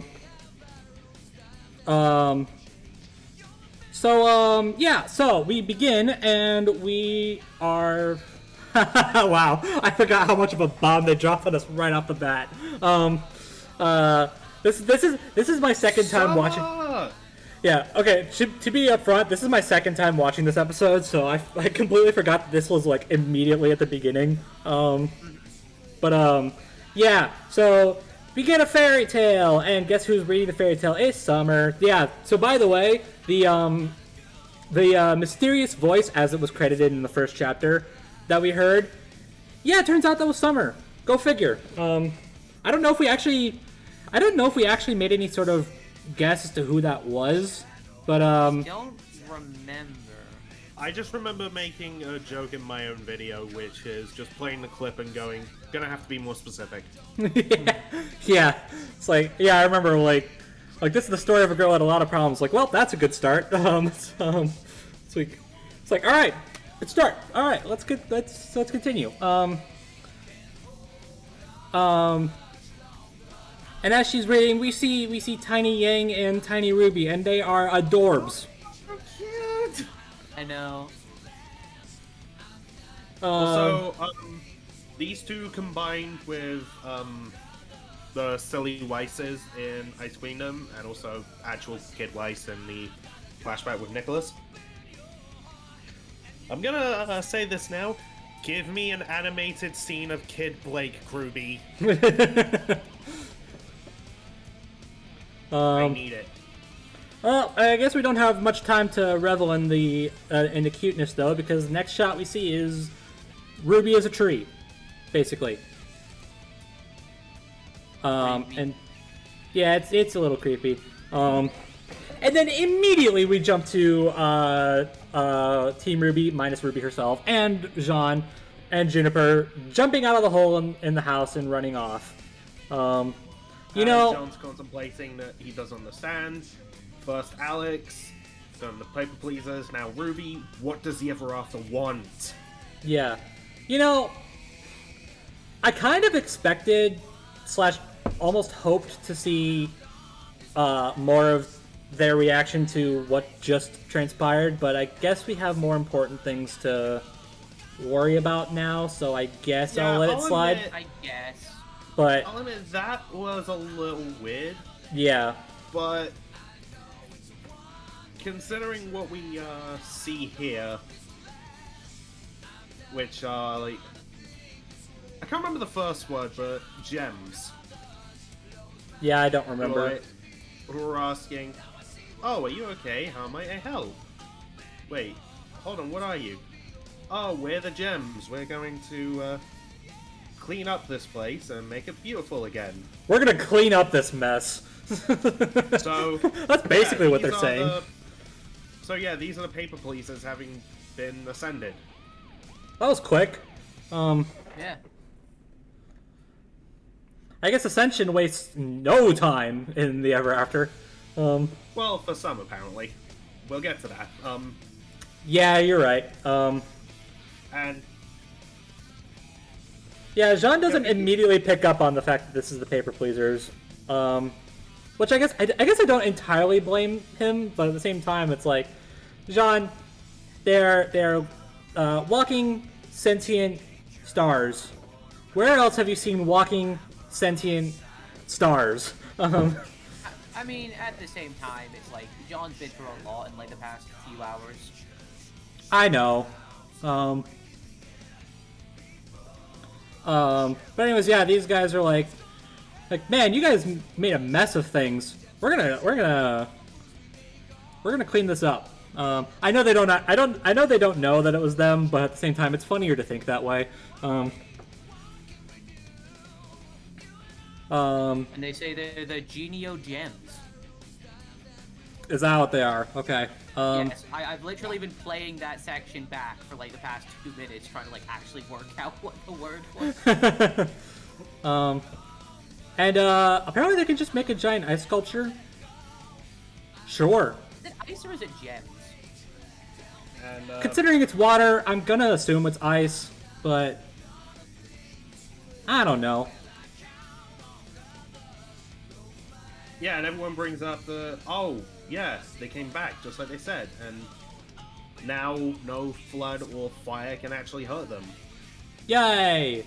Although I have to wonder, like, I know that this is a very pleasing scene. Again, this kind of just goes back to, like, this, okay, I'm just gonna be upfront, this episode's pacing is kind of weird. It's very quickly paced, like, it's trying to work, like, not to knock the episode or anything, because I still think it's a pretty good episode, but, like, yeah. It does feel like it's trying to speed through these sections. Yeah. Like for a good chunk of the episode, it's kind of like, okay, scene done, scene done, scene done, like trying to speed through it. Yeah. It's just kind of odd in this part especially, because it's like, I understand this is a nice moment, but at the same time they're acting very chipper over to be blunt. Watching their team leader commit suicide. It's also like, from John's perspective, it's like, yeah, John, be happy, and it's like the reincarnations of the people he cared about. Yeah. Like, existing and not knowing who he is. Like, obviously, I know there's a whole like discussion about ascension, and that has been like a very big theme of the volume. But at the same time, like for how John sees it, it's kind of like we messed up that it's like this is a happy thing from his perspective, but I understand the point is to like change his mind and make him, you know, develop, obviously. Yeah.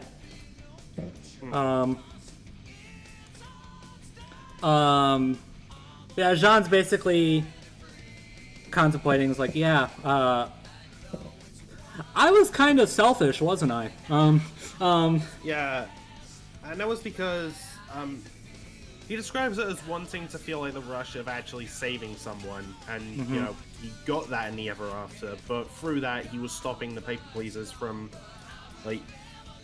basically becoming who they were meant to greater. be. Yeah, becoming something greater. And then Weiss is... I want to point this out. Sorry. When Weiss gives him that talk about how, like, even the best huntsman in history have all lost, but they were so brave despite that. This is coming from the one person Jean was able to save. Yeah. I'm just gonna be front. Right, Weiss is the real one. I mean, yeah, she's one of the best girls. Yeah. And then we get hugs. And it's adorable. But again, though, okay. Let me make this point abundantly clear. I really do like this episode. I feel like I have to mention this. But again, seeing everyone hugging and smiling after RWBY essentially died, it just especially this giant smile on Yang's face. Like on one hand, it's adorable. Like on one hand, it's adorable, but on the other hand, Yang, your sister borderline just died. It's like how is that not a bigger deal? I get it. You know, she's not actually dead. Well, kind of.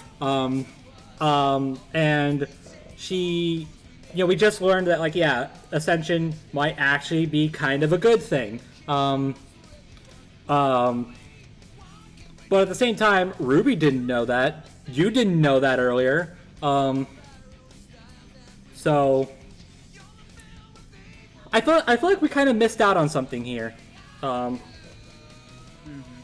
like I understand that, like, maybe, like I understand that, like, time and resources and budget are a thing and they are bad, but I don't know. It does feel like that's kind of a thing with this volume as a whole. Like, I think this episode pretty much flat out confirms that they told RWBY about Penny off screen.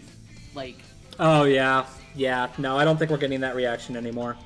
No, because I feel like if it was going to happen, it would have happened the last episode at the latest, and I think with how they're going to go with this, like, it would kind of ruin the whole point of, like, telling her after. Yeah. Yeah, I also thought about this. Weiss's wording specifically in episode 1 was like, and Penny, Jean tried to help, but she sacrificed herself. I think RWBY put 2 and 2 together. Probably. Yeah, I mean, RWBY's smart enough to make the connection between that. Especially after hearing John go, I was the only one. Yeah. Also, it is not lost on me that when they break up the hug, Yang has her hand on Blake's shoulder, and Weiss and Jean have their arms around each other. I'm like, I'm not a shipper, but are you hinting at something?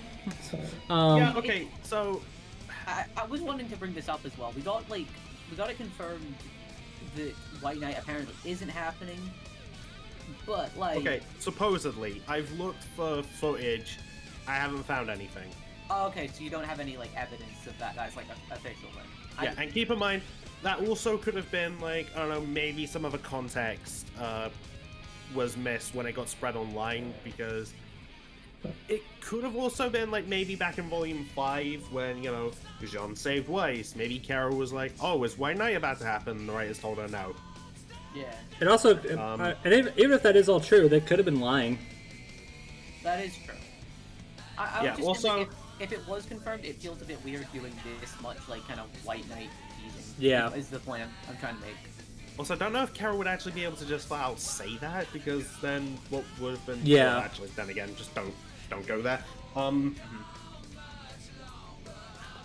And, like... Okay, I've talked about this a few times before. At least, with Max. Of Weiss's options, if you are going to pair her up with somebody, I honestly still believe that Jean is the best candidate. I do too. I can kind of agree with that. Left. The fact that, like, he's like 30 years older than her. Yeah, okay. Let me make this clear. If they're gonna, like, I'm down for them doing some sort of White Knight thing. Like, I mean, I'm the kind of guy that, like, oh, 2 characters got together. That's pretty neat. So, like, I'm kind of down for just any ship as long as it's, like, as long as it makes sense and, like, But right now, it's like I'm down for them doing White Knight, but they gotta de-age Jean first. Yeah, like 20 or 30 years. Yeah, which I mean, I'm jumping ahead a little bit, but you know, if what happens later in the episode is, if what happens later in the episode is any indication, we might get that, but we'll see. I'm gonna go into a bit more into that later. Yeah. So yeah, Jean kind of has this like existential moment, and apparently that just causes them to just transport on over to the tree. Well, it's not a place you go. It's a place you know. And I guess now they know that the tree is the place they need to go to, so they go there. Like sure, we'll go with that. It's like Persona. They've accepted the tree. So while exploring, they see Herb. Yeah, I mean, hey, good to see him again. I mean, he is part tree now, but yeah, remember when I said like, oh, it's faster for some? Yeah, Herb ascended way before the Paper Pleasers. Yeah. So Herb's been taking his sweet time. Maybe Herb's been having a quiet life in mid ascension. He maybe just got bored. Maybe at one point he just got bored. It's like, all right, I'll ascend now. It's like someone spending too long like making a character for like an online game. Yeah. Like, do I want like this? Do I want this feature? Do I want this feature? Yeah. Well, we're gonna get into this character later, so I'll save it. Yang finds Ruby. You know, we couldn't escape depression for too long, could we? She does the forehead touch. She does the forehead touch. It's cute, but at the same time, no. And she is trying, bless her heart, she is trying to get Ruby out of there, but obviously it's not working. That's when Blake comforts her. Yeah, just saying that it's something that Ruby has to do, and naturally Yang has the worry, but what if she isn't Ruby afterwards? Yeah. And the sad fact is that's just not for them to decide. Yeah, well... And, yeah, Blake is there for her. And I kind of feel bad. I feel bad for Weiss because she's like no one to lean on. Like Jean at least has, like Jean has Juniper. Blake and Yang have each other. I was just gonna start by saying like, look, Yang's worried about her sister. Yeah, she kind of needs Blake right now. Yeah. Well, anyways. Like, after what's just happened, you obviously need someone to comfort you. You saw that happening to a family member. Yeah. Well, anyways, Herb hatches basically. Like. And he got wings. Well, bigger wings now. And legs. Well, I mean, I guess he always had legs, but they were more insect legs. I mean, technically speaking, he lost legs. If we're being like. I mean, I guess you're right. You know what? I've seen a video. Unfortunately, it has someone in it that I won't name. Okay. It's like an old Achievement Hunter Mario Kart video. It just opens on talking about butterflies, and the question comes up of just like, wait, caterpillars have like this many legs when they go into the cocoon. Butterflies only have 6. Like, so where do the caterpillar's legs go? See, they like morph into their body. I don't know. No, Herb just turned off that feature in character creation. Yeah. Yang. Yeah, I don't like seeing Yang like this. And you know what? Herb hatching kind of. So I mentioned I would bring up the symbolism of the butterfly we kept seeing. Yeah. blue butterflies, they symbolize rebirth. Mm-hmm. And what's Ruby going through right now? Yeah. It's also like we see like the old body disappear after her descends. So what like Team Ruby and John are essentially looking at is Ruby's dead body. You know, I didn't actually think of it that way, but now that I'm choosing not to. Yeah, now that you put that in my mind, I want to move on as fast as possible. Hey. Yeah, apologies for that. So I mean, we've been talking about Ruby on the outside for so that's not a good way to word it. We move on.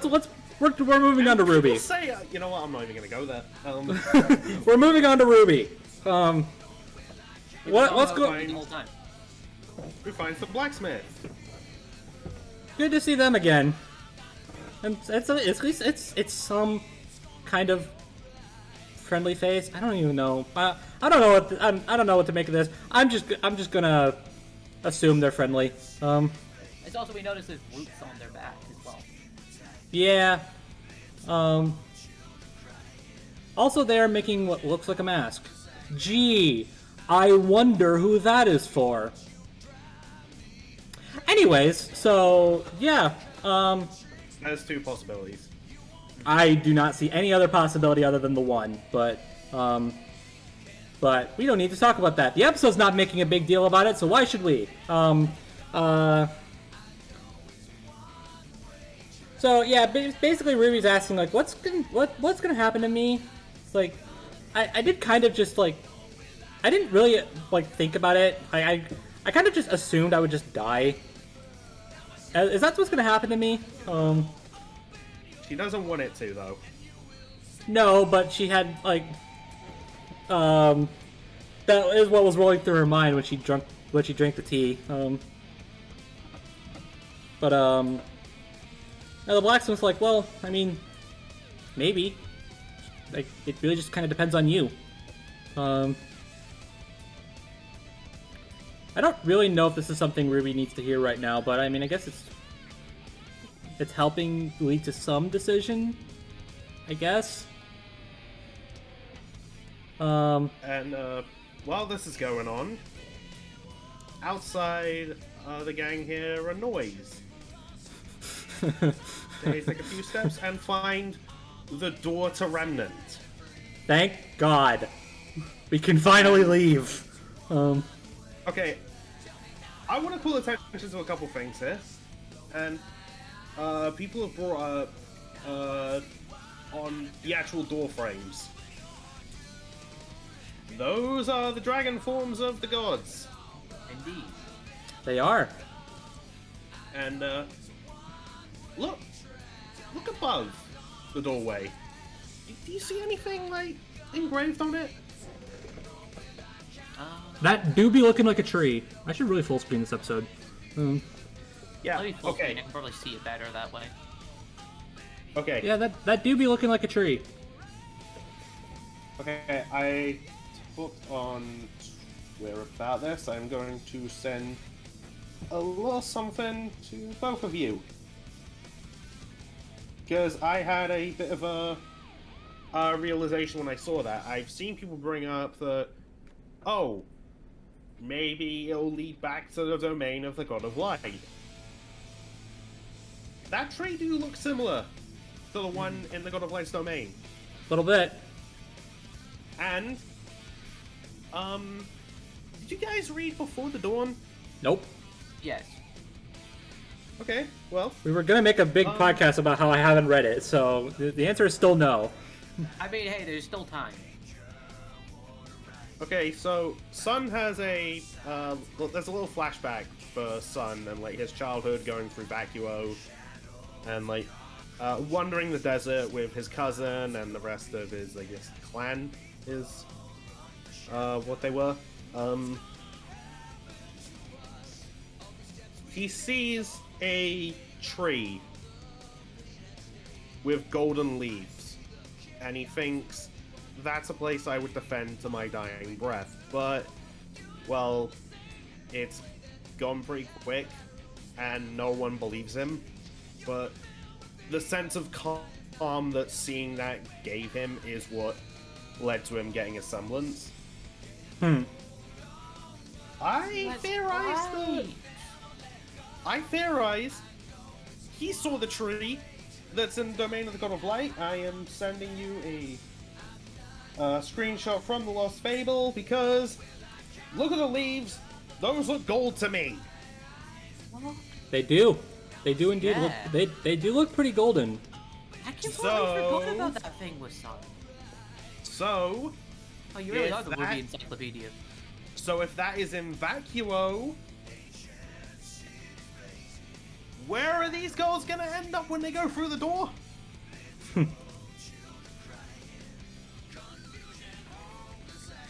I don't know if it's just me, but I really wasn't expecting it to just be a door.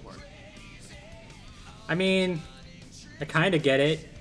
Also, I guess we can throw out the idea of like, oh yeah, they just go to the open vault and Yeah, my Vault World theory is 100% deconfirmed. Yep, that's. I mean, hey, but you might have come up with a cooler theory, so. Fair enough. I mean, I mean, part of me doesn't want it to be that because, like, I just really want to go back already. Like, well, we're not going back just yet because as the gang are thinking, oh my god, that's the way home! Finally! Yeah. Curious Cat Neo is still there. yeah, Trying they're- to run through. they're having a little bit- Getting pushed back. they're having a little bit of trouble, and honestly, it's kind of cathartic to see. Yeah. Oh, you know what else is cathartic? Is realizing that it the gang Sassy is there. Weiss? Oh. Just being like, oh, you made it! Kara's delivery! The whole, I guess your plan to leave isn't working? All that was missing was... And then Curious like, oh, you've always been the worst of the bunch. You know, I'm not gonna lie, that line did kind of get a laugh out of me. Yeah, me too. It's like on the one hand, screw you, but on the other hand, that was kind of funny. You know, Weiss, I always knew you were a dog person.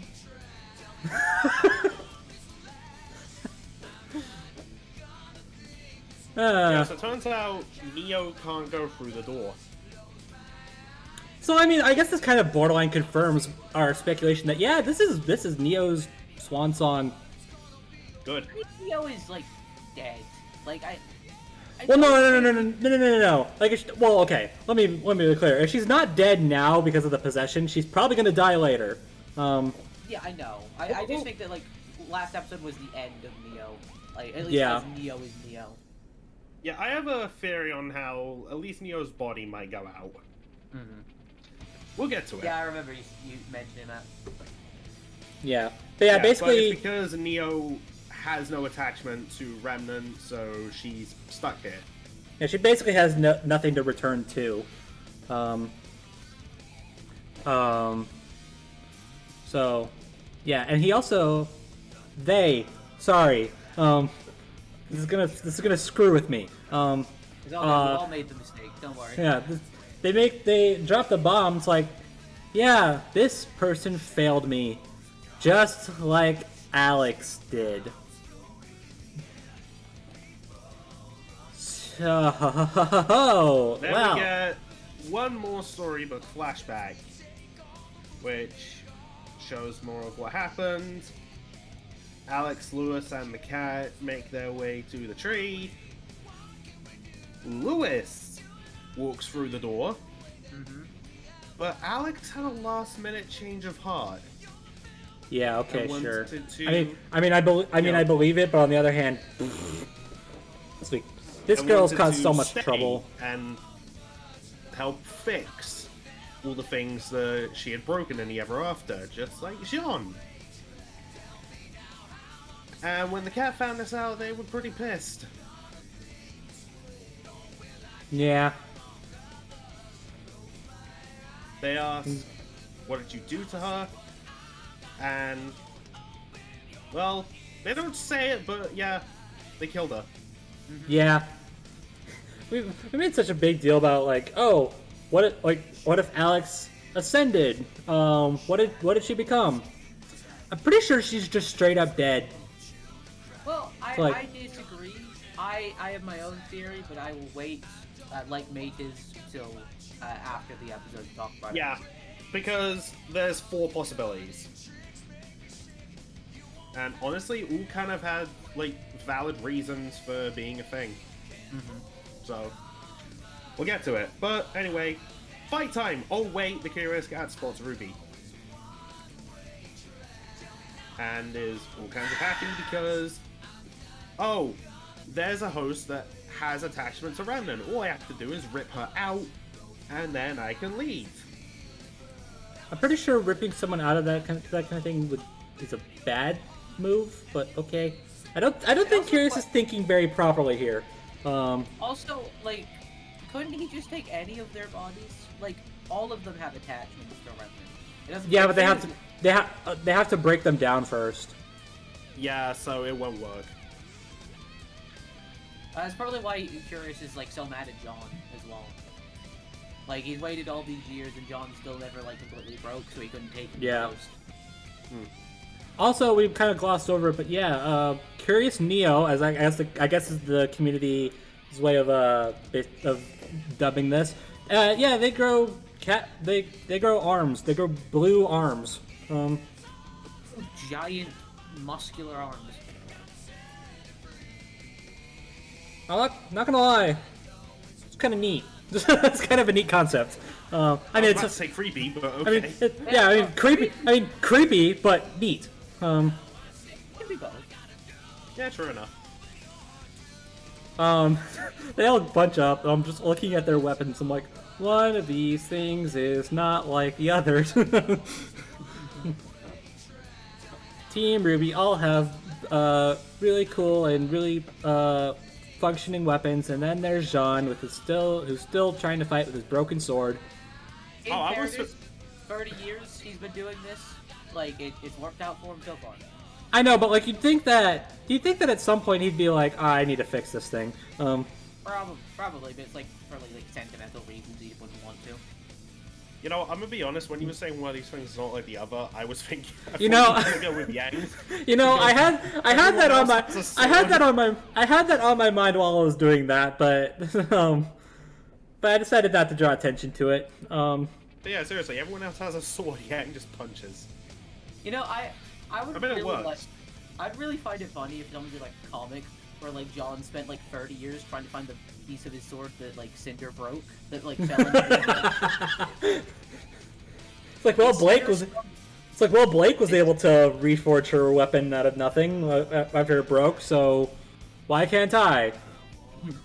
I mean, I think she got the piece back. Yeah. I know. That'd be a funny like comic or something. It's like, I've been looking for 30 years. Well, anyways, you ready for a fight?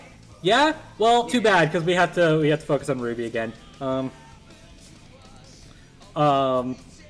Yeah, there's a bunch of green lights, which are souls that are ascending. Mm-hmm. And RWBY asks very, very fair questions, like, what's going to happen to them? Basically, it's like, Do they get to choose what they're going to become? and yeah, as it turns out, she's not asking for them. Although I guess it is still something that's on her mind. Nah, she's wondering if that's going to happen to her, if she's going to be able to choose. But again, another thing, we don't have time for that right now because it's fight time. And look, I'm just gonna be upfront. Neo gets hit more times here in this one episode than she ever had in the entire show. I know it's not actually her, but it's still something that's on my mind. Yeah, it's on my mind now too. But I don't have time to worry about that right now. This is a theme with this episode, isn't it? Because Curious just decides to spawn 3 zombie rubies. which is beyond effed. Yeah. Yeah. And it spooks the ever-living daylights out of Yang. Yeah, although she does something that I kind of gotta commend someone for, because like you see it in media, someone conjures an illusion in front of somebody, and it's like, yeah, you know it's an illusion. Like, you're not actually hurting like that person. Yeah. And yeah, so Yang knows she's not actually punching RWBY. Yeah, and is still able to like go for the attack and still fight to protect RWBY. Yeah. Also, I'm noticing there's this thing in the inside of Yang's arm. Yeah, I've seen people point that out. Yeah. I'm not entirely sure what it's supposed to do. Is it like the shifting mechanism, maybe? Maybe. I mean, obviously, you know. Wow, convenient that it's purple. Okay, now cool. We got that okay, out. We got that out of the way. Cool. I'm also just gonna point this out. You know those like 3 lines that you see on it? Yeah. Yeah, those have purple on them too. It's not a new thing. Yeah.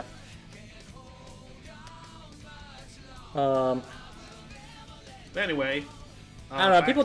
People tried to connect that to Bumblebee, and I'm like, guys, you know, it could be like gravity dust, right? Yeah, like It's like this is coming from me. Like, not everything about Blake and Yang has to do with Bumblebee. It's like you guys got your kiss. Calm down. It's like Blake and Yang are more than just like Bumblebee. Yeah. Man, again, this is my second time watching this episode. I've forgotten how much of like a back and forth is going between this fight and then RWBY. Yeah, and RWBY's saying that, yeah, the burden that she has is just too heavy, and she doesn't know like what she needs to become, because who she is right now isn't cussing it, like, not good enough. And the blacksmith's like, okay, but how exactly do you define good enough? Which, yeah, think about that. Yeah. Well, their question. This whole pronouns thing. I will respect the pronouns, but it's messing me up. Their question caused a bunch of panels with weapons in them to come out of absolutely freaking nowhere. I think I might have jumped ahead. Forgive me, it's because I don't have subtitles, Crunchyroll. Let's bring it back for this episode too. Yep. Gotta be the quota. But anyways, again, another cut to the fight, and Jean is basically going over like, I trusted you, like, I thought we could help each other, but nah, you're just kind of an asshole. It's like, and I mean, man, okay, again, I don't like this cat, and I don't like Neo, but I gotta admit, they got some slick moves. Oh yeah. Even some breakdancing, apparently. Yeah. But Sean does manage to get an upper hand for a little bit, and then they morph into Penny. Okay, question. How exactly would the Curious Cat know? I imagine this whole possession thing, maybe they know what Neo knows. But then how would Neo know that Jean did it? I mean, we said it was probably spawning on something, or maybe like yeah. This is just annoying. Also, you brought up earlier that like there were scenes from like the start of the volume where like the cat maybe spying on RWBY, like Team RWBY the whole time. So yeah, true. So the cat could have put them two together. Also, the cat. Yeah. Also, Jean probably. Well, maybe not. I don't know. Jean probably told stories about his life to Alex and the gang, which Curious was a part of. So, if he didn't directly mention Penny, they probably could have put 2 and 2 together. Oh man, this eyeshadow on Jean's eyes. I didn't even notice that. Oof. And in the midst of all this, Kira's back. Who appears behind Jean and attacks him. Which is just the double whammy for Jean. Yeah. Oh God. Although I do have to wonder what this attack did exactly. Yeah, it looks like it cut him in half, but it didn't. It doesn't. That does seem to be a theme with like the past 2 episodes. Yeah. I mean, obviously it was... We don't see his aura break from the slash, so it doesn't actually like cut him to deal damage. Right. Either.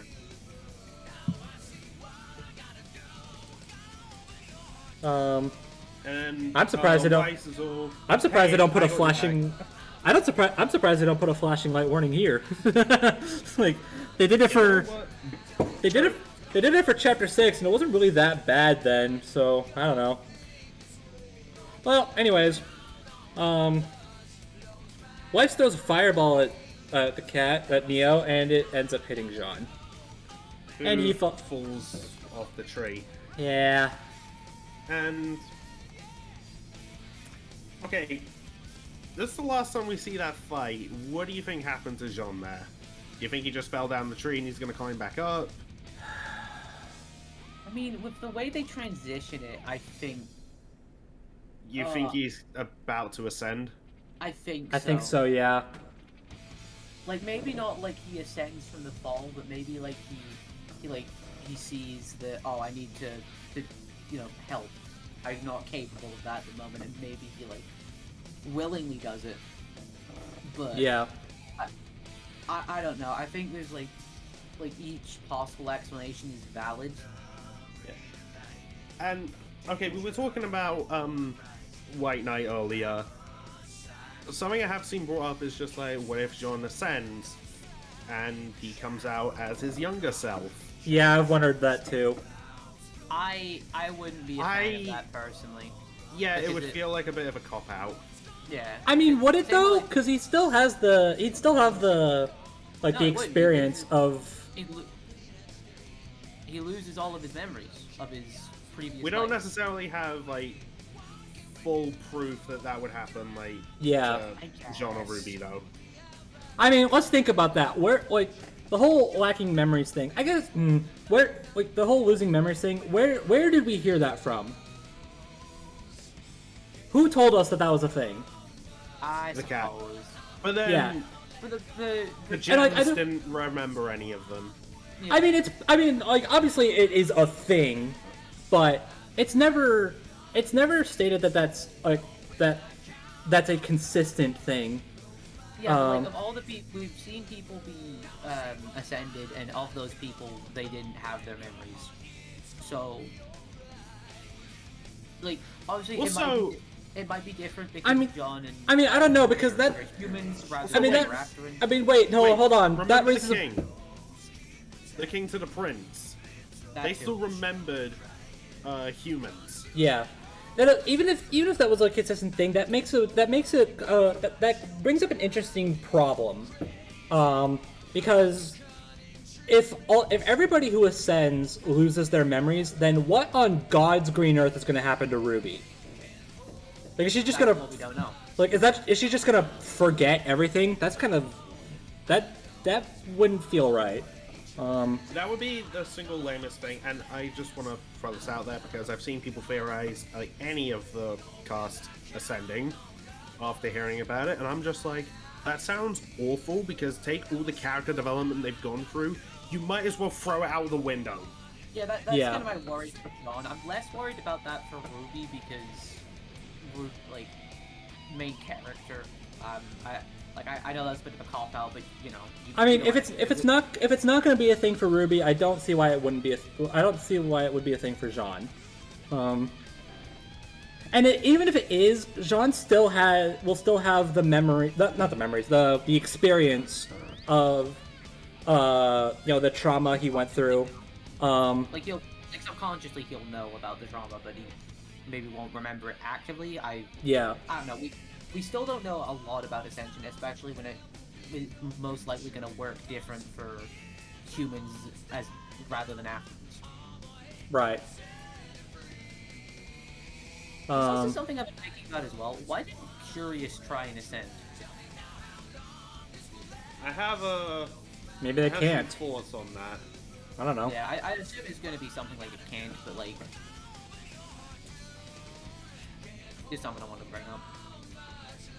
I think their purpose, if you will, is a little too wide for to just ascend. Because like Afterns ascend after their purpose is completed, basically, or if they break away from their purpose, like Herb did. But Curious, in a sense, can't. Like his purpose is a little too widespread. Like his purpose is he wants to know information. He needs to know more. So as long as there's some tiny detail in either the Ever After or on Remnant, it's gonna be something that he needs to know. Otherwise, he doesn't fulfill his purpose. Basically, he needs to be an all-knowing being. Yeah. Also, okay, so RWBY asked the question: do they get to choose?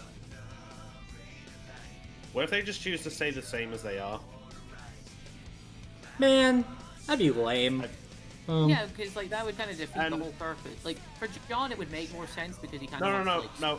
I'm thinking about this for the Curious Cat. What's stopping them from just being like, I choose to just be the same? Okay then. Yeah. And so basically, if you force the Curious Cat to ascend, it's basically just going to repeat the cycle. They'll just be like stuck in the Ever After with that constant like wanting of knowledge, like especially for the gods are wanting to get to Remnant. Yeah. So that's why I have a theory. Well, okay, I have 4 theories about Alex. One of them is related to the cat specifically. Should I get into that now, or should we finish the episode? We should finish the episode because what happens next is pretty quick. Yeah, so that good enough thing I said earlier. No, that's here. Yeah. So RWBY's basically going through all of her options and weaponry. One of them straight up looks like the Buster Sword. You know what? I've just seen AG Nonsuch post like a little doodle of RWBY as Cloud. It's just like. Oddly enough, I think that's 2 of the main RWBY girls I've seen drawn as Cloud. Take a wild guess who the other one is.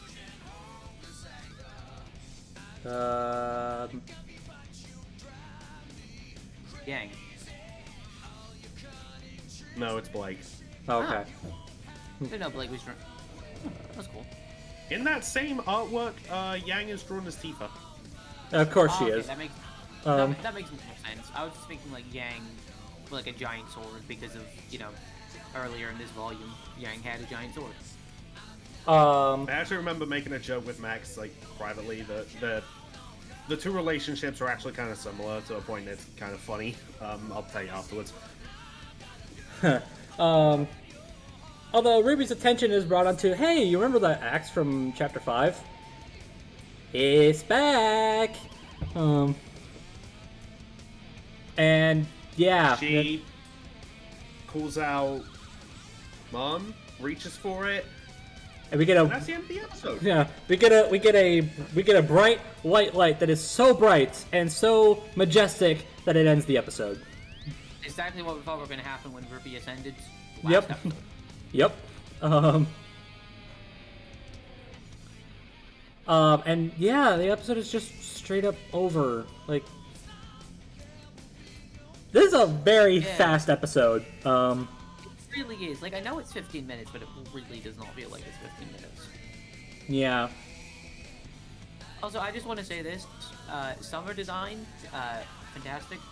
Yeah, I like it. Like, we get like I can't convey how much I prefer this design to white, like the white outfit. I've also seen people say this on social media, I actually do kind of prefer.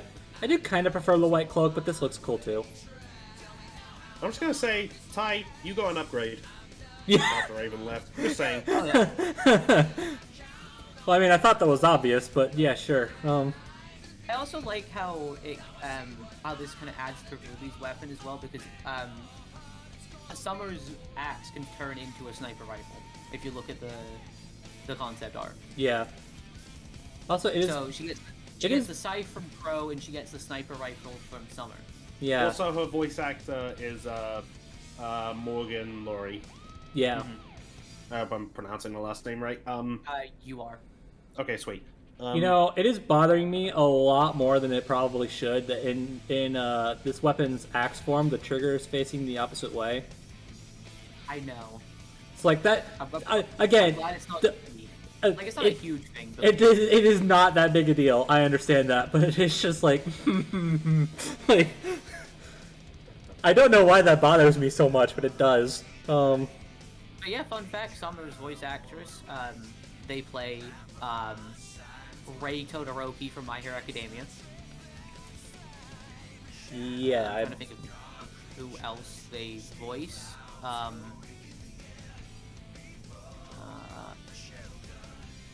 To IMDb. Yeah.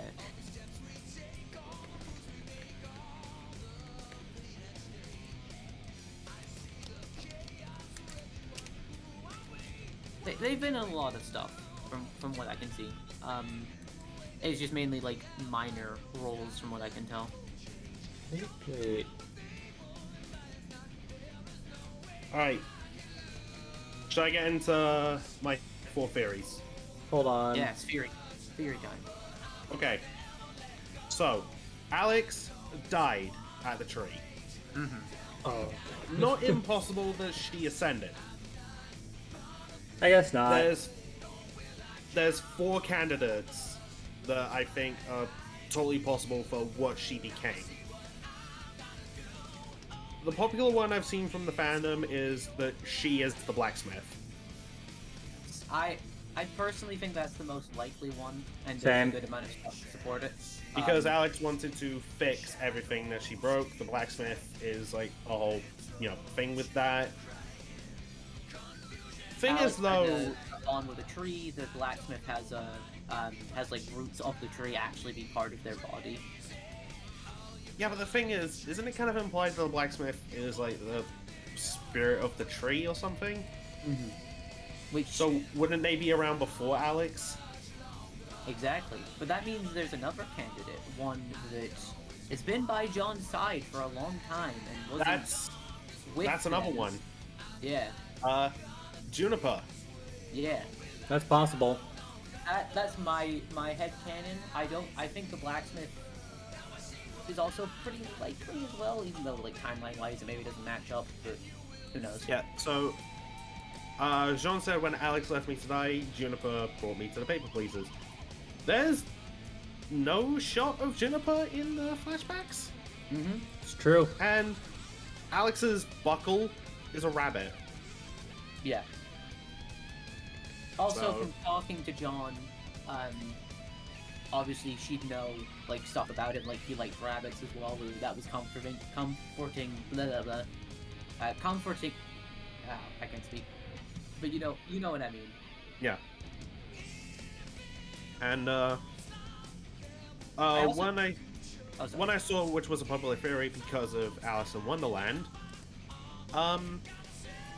Did you guys know that Alice's full name is Alice Liddell? Oh, it is.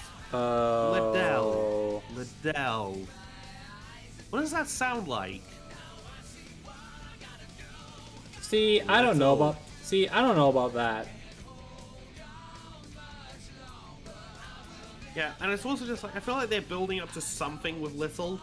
Mm-hmm. Like there's gonna be like some big reveal of like who or what Little is, I feel like if it's not Alex, it's Penny. or Ruby's like hope and optimism. Yeah.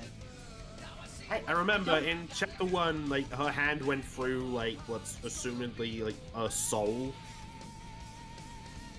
Like, you know, there was that, like, energy ball, her hand went through it, so maybe that, like, became her hope and optimism, which then became Little. Mm-hmm. I don't know, it's just an idea. Yeah. So a bit of a side note, I'm looking through Morgan Laurie's, I'm gonna pronounce it as Laurie. I'm looking through her IMDb page. Danganronpa 3. She is Akane. She's Akane I Awari. don't know who that is. She's Akane Awari from Danganronpa 3. Cool. The only Akane I know from Danganronpa is the one in the second one. That's the same character. Akane Awari. Wait, she shows up in 3. 3 is the anime. Oh, the anime. There's the game. There's Danganronpa. It's so weird. There's Danganronpa 3, and then there's Danganronpa V3. So there's technically 2 Danganronpa 3s. Kind of. That's weird. Although I mean, I guess there is a. I mean, I don't want to spoil it because you know Danganronpa is a very mystery-heavy series, but I guess there is a solid reason for why it's V3, but at the same time, it's still confusing. So I have one more candidate for what Alex became. The Jabberwocker. Yep, it's the Jabberwocker. And my reasoning for thinking that is because, so, the cat killed Alex, so, you know, naturally, like, I don't know, Alex would have, like, a thing against the cat. Mm-hmm. And would want to stop the cat while also wanting to fix everything that she broke in the Ever After. In episode 3, before Neo landed, the Jabberwocker was running around saying, fixing. See, I don't know about this either. And we did see it bleed. We did. So, Also... there's that. And... Also, oh, sorry, you go first, and then I'll make my point. And do you guys remember how scared the Curious Cat was of the Jabberwocker? Mm-hmm. Yeah. What if the cat knows that's Alex out for revenge? Possibly. Because if the Jabberwocker eats something from the Ever After, they can't ascend. The only way to truly stop the cat. Yeah, that's... So my theory is, basically, Cat Neo was gonna get eaten by the Jabberwocker. Yeah, I think that's likely. Because I really don't want it to be the Jabberwocker was just killed off. That'd be that so way. lame, especially considering, like, I need to know, like, it was all, like, searching, fixing. Like, what does hang that on, mean? what are you doing? Like, what's this fixing thing? Oh, Neo killed it? Guess we'll never know! Yeah, I guess we'll never know. Neo ruins another thing. But I also think your point is interesting because this episode we talk about her wanting to help John after she, you know, tried to kill him. Now, John, what does John want to be above everything else? A hero. Right. And what does a hero need? Someone to Steve, save. So you're going with the Juniper route. Well, no, I mean, a hero, every good hero needs a villain. And what has John been doing? He's been fighting the Jabberwocker. His own villain. That is another thing, because someone pointed out that there is a Jabberwocker that's mentioned in the story. Yeah. And there's only one. Yeah. However, what if Sean killed it? I mean, maybe, but... And I think, isn't that a thing in Alice in Wonderland that the knights slay the Jabberwocky? I think it's been a long time since I read Alice in Wonderland. Well, I don't know, because like if that was the case, I feel like he'd have the reaction of there's only supposed to be one while they're fighting it, while Team RWBY are fighting it. Well, Not when there's 500 more spawning from the lake, you know?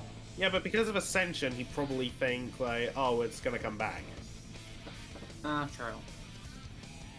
I don't know. The Jabberwocker one is a little odd to me. I think like it does hold some ground. Like, it again, does, so but... do the other three. I don't know. It's just the fact that the fact that it was only supposed to be one, and the fact that like it's meant to like what if it eats an Afterin, then they don't ascend. But then I mean I guess it was an illusion. I don't know. It's a little weird. But also yeah, but I mean... like this existing pre-Alex doesn't make sense for the god's design. Because the god's design was for everything to serve a purpose, and then to ascend. Why would they... Like, obviously, of course, we could say God's Destruction made this to be like, hey bro, I don't like your Sims world, here's the virus. But at the same time, that, like, if Alex, who entered this world later, then became a thing that could prevent ascension, that would also make sense. And preventing ascension, specifically to stop the cat. Mm-hmm. And when the Ghouls found the Jabberwocker, who did it attack? Blake, who's part cat. Like, I think there's grounds for all four ideas, but there's also stuff going against all four of them. Yeah. Yeah.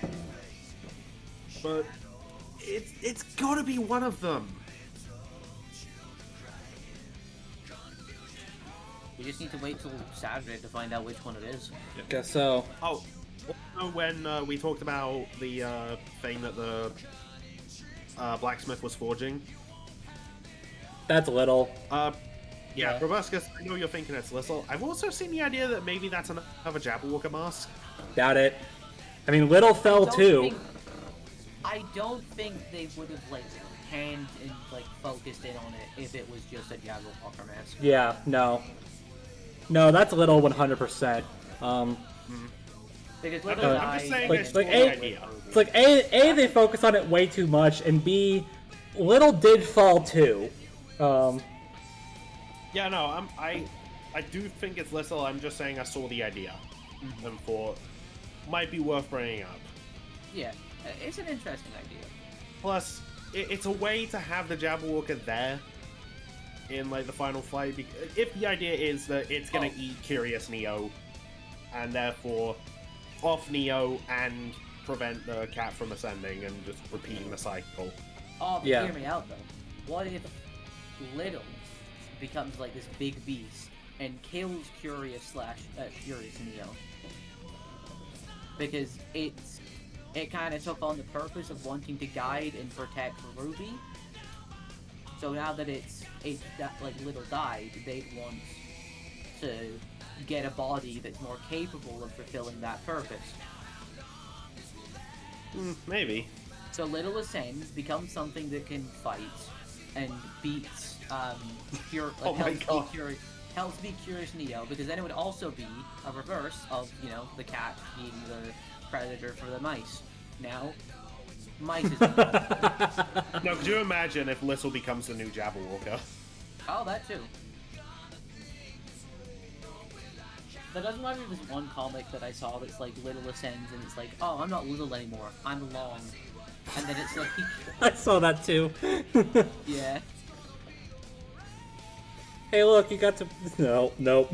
That's so dumb. I was about to say, nope, hey, look, you got to be long after all.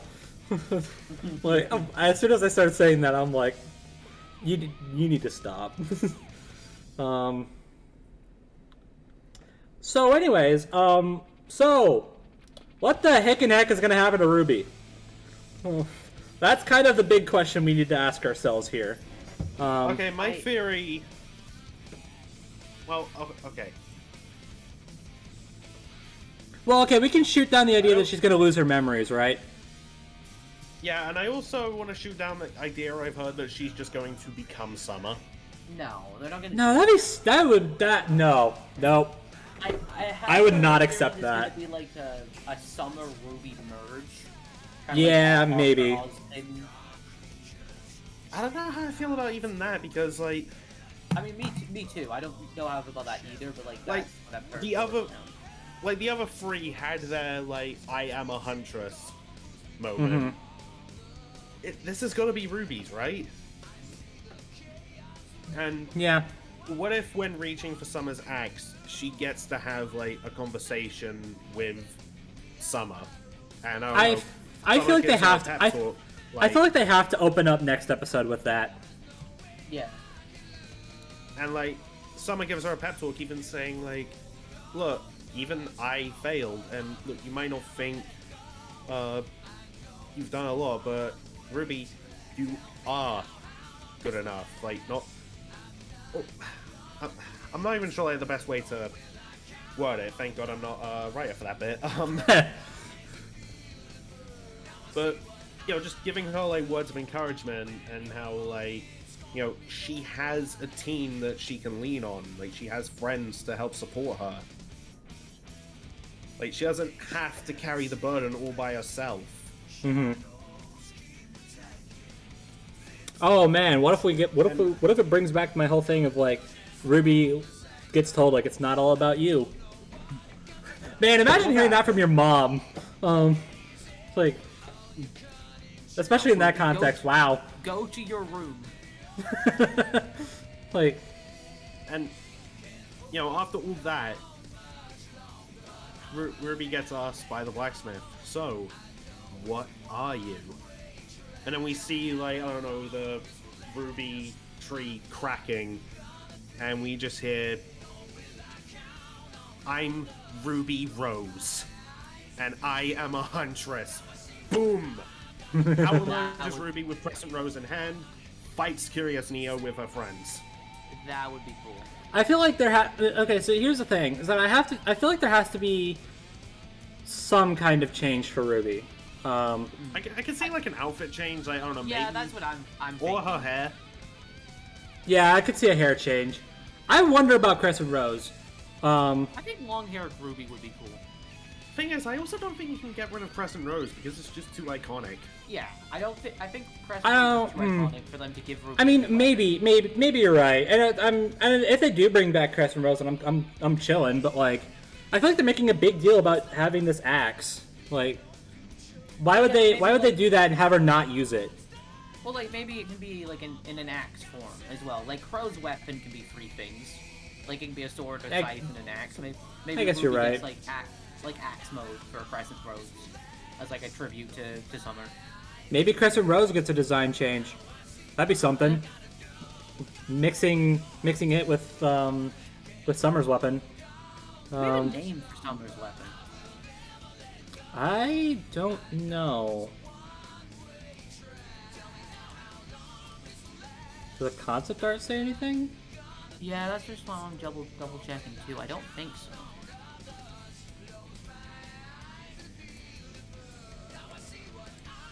It doesn't look like it. They have to bring this weapon in because they have all of this like mechanical BS in the concept art. It's like, how does this weapon transform? Like, if they have that and they're just not going to use it, then no, RWBY's got to have that. Oh, what if it's like next episode? There's like a Spectre Summer or something, and like RWBY has to fight Summer.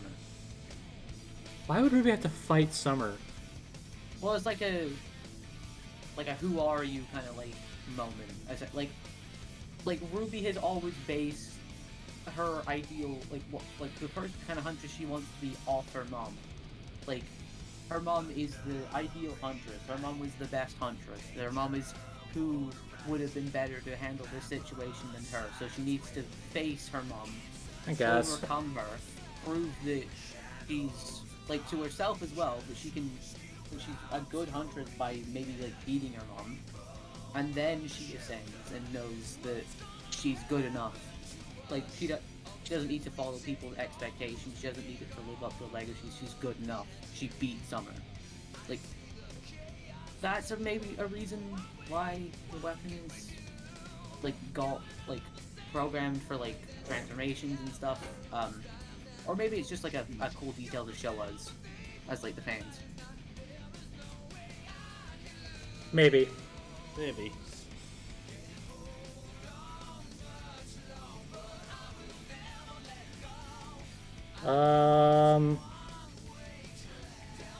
It's just weird thinking that we've waited 2 years for this volume and it's already almost over.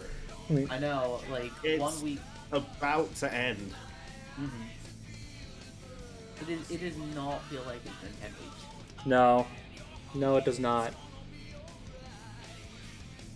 One thing I think we're all pretty confident on is that Neo is not making out of this. No. I'm like 99% sure Neo was killed by Curious. Like, yeah, the way I see it, there are 3 options, and none of them involve her going back home. She physically can't go back home. Yeah. So either A, Curious killed her when they possessed her. B, she gets killed later. Or C, they kill Curious. Somehow Neo survives. I know that's weird, but bear with me. But now she just can't go back home, or maybe she just won't want to. Like maybe she'll realize she that. ascends, and then her purpose is to like do stuff in the ever after. Oh, maybe. Well, what I wonder. As much as everyone wants to go home, I don't think they just leave Neo to like terrorize this place. Well, what I wonder is if Neo was alive. What I wonder is like because it's shown that Neo can make borderline perfect copies of people. So I don't know. Like maybe she. Yeah, so she's too powerful to like just bring back. Well, no. Cause what I'm saying is maybe she just goes. She goes back to her broken house, rebuilds it, and makes another Torchwick clone, and they just live together. I mean, I guess. It's a way. Like it's kind of a way to appease both sides of the spectrum when it comes to Neo. Like for the people who like her, they get some kind of happy ending. For the people who don't like her, this is the last time we ever see her again. I wouldn't even call that a happy ending though. It'd just be like, oh, you remember WandaVision? How everything was a lie. Look, man. That's just it's better. It's better than death. Does that mean technically that if, like, this was written like pre-2020, would that mean that technically speaking, RWBY did WandaVision before WandaVision did WandaVision? Oh my god, it might.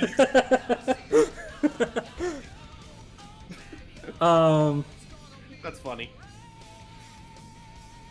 But man, I've seen people. I still see people like, you know, maybe now that Neo learns that like maybe Neo will come up with some other plan, some other thing to do in life aside from killing RWBY, and she'll go back and I don't know, at the very least be an anti-hero. And I'm like, guys, she drove a 17-year-old to suicide.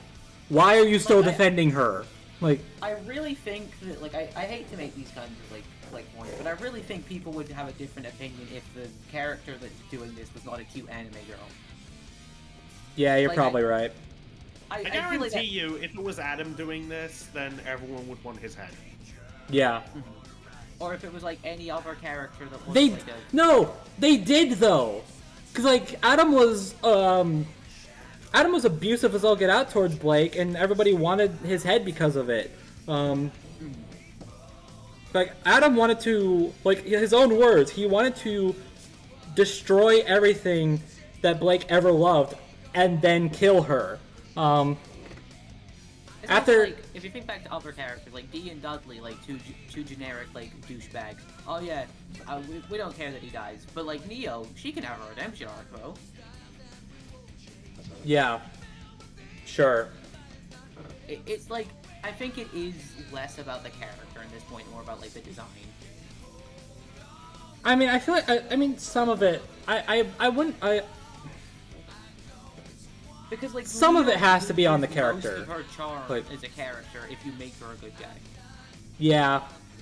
Because most And of also the you fun run with into Neo- a narrative wall if you turn Neo good. It's like on one hand, it's like you've made her too powerful. Like On the other hand, bullshit. Also, at the same time, I don't think that Neo's clones can use the semblances and other abilities of the originals, because even though Penny, yeah, Penny made those like maiden swords. I know, but that's not a semblance, though. That's not what he's saying. Yeah, because like Neo never has pure use magnetism, anything like that. Like I think. What was Lionheart's semblance? I just thought of that now. Lionheart just like did his like dual disc shield and like shot a fireball at RWBY. No, I know that, but I'm just thinking like it just dawned on me that we never actually learned what Lionheart's semblance was. Hold on, let me check the wiki. Maybe they put it on there. Who knows? Maybe one of the books said something about it. I don't know. I don't think they did. I mean, as long as it's not as bad as Ironwood's semblance, I don't mind. Yeah.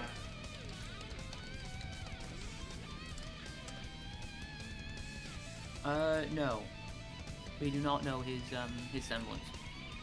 Yeah. So basically, one of the powers and abilities they have under the RWBY fandom is charisma. that's kind of funny to me. I mean, hey, you gotta have the Riz. Alright, so basically, Neo is and shouldn't get back to Remnant. Nah, this is it for her. Yeah, it is.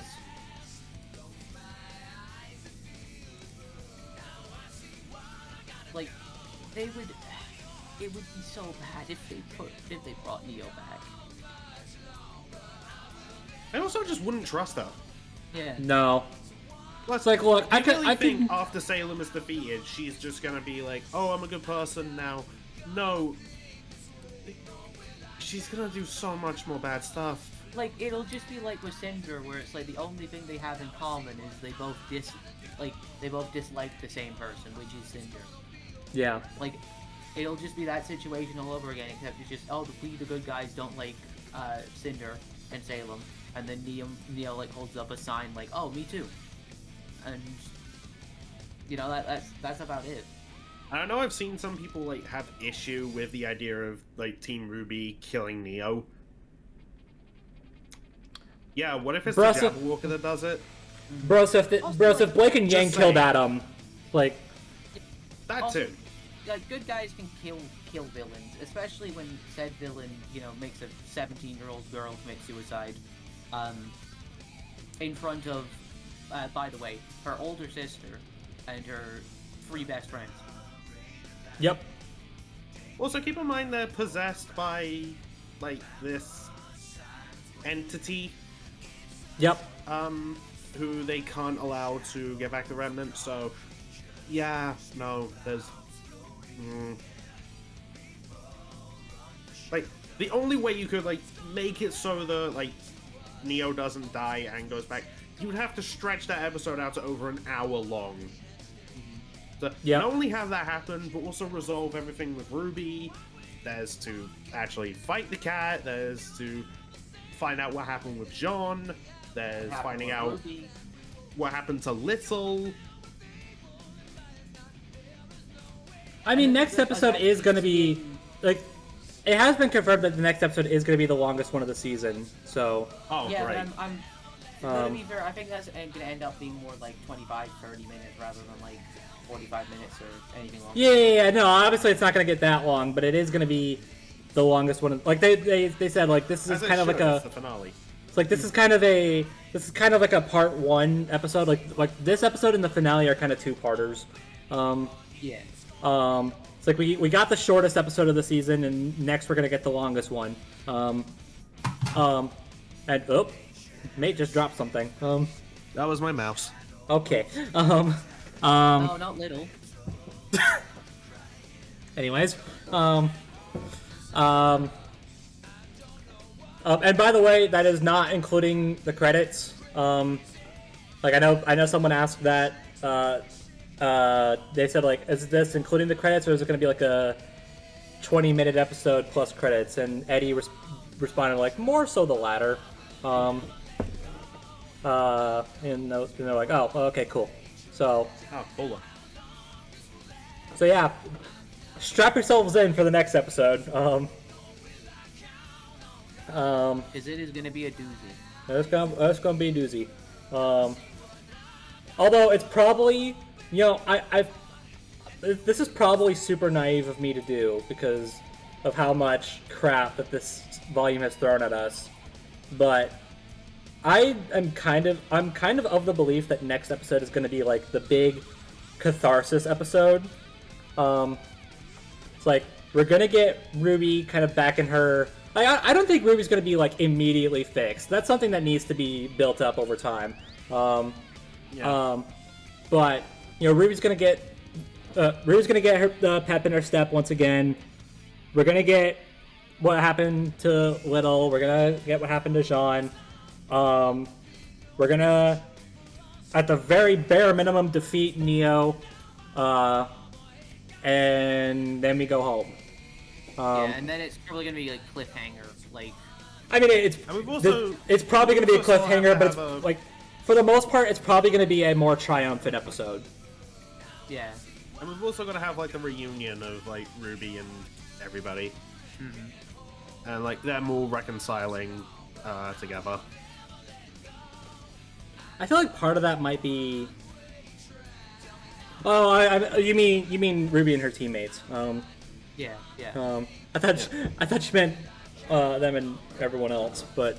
No. I just meant like of Team Ruby and Jill. Yeah. Okay. Yeah, they all like we've got to have all that happen, and then they need to go to the portal, and then we probably get like a shot of like what the world is like. Yeah. Well, so I just thought, like, can Juniper go through the door? I hope so. I'm gonna be so sad if Juniper doesn't.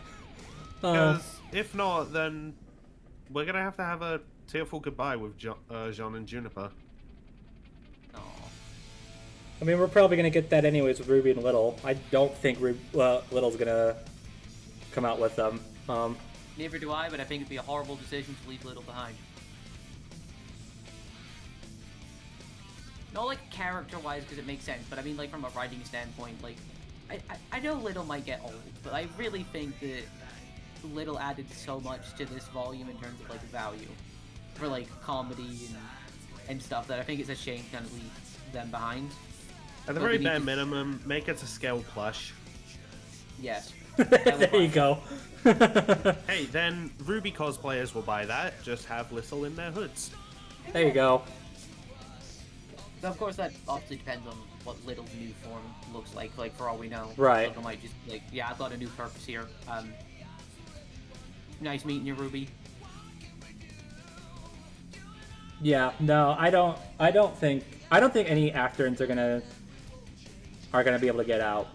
I mean, they might be able to, but I don't think they're going to. I mean, I don't think it like breaks the story if Juniper sticks around. Like I mean, maybe not, but I don't know. Although if that theory turns out to be true that Juniper is Alex, then there is no shot. Well, then Juniper would just ascend then, because their purpose would be complete. Oh god, what if the cat kills Juniper? Oh, I could see that. Oh, I didn't even think about that. Yeah, that's possible. Because Juniper's probably mad that the cat's responsible for John getting blown off the tree, so... Juniper might be getting some revenge. Yeah.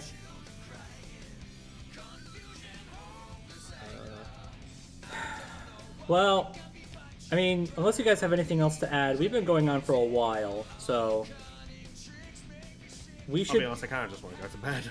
Yeah, we should probably wrap up. Yeah.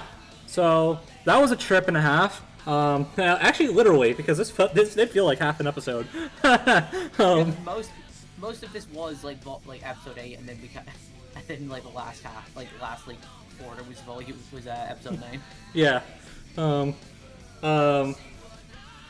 Two very solid episodes. I will say that. One that I'm probably never gonna watch again because it's depressing, and the other that does feel a little short and probably could have added.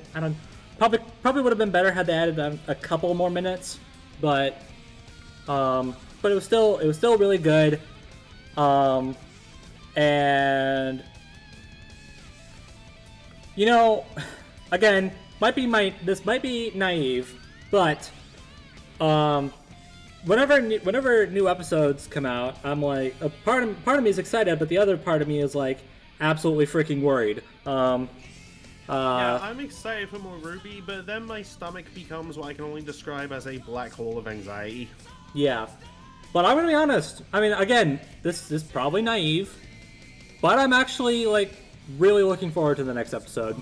I mean, obviously it's the finale, but like, I don't know. Like I said, I'm feeling like this might be a more triumphant episode. Like, we'll get the payoff for everything. Yeah, I feel like it has to be.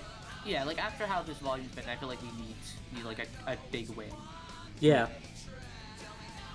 But we'll see. Obviously it could be wrong. I am preparing myself for the thought of being wrong. But yeah, well, I guess we'll find out. So, hope you enjoyed this episode. Hope you enjoyed the episodes that we talked about. And we'll see you next week for the finale. We'll see you then. Bye, everybody. Take care. Bye. I'm gonna go to sleep.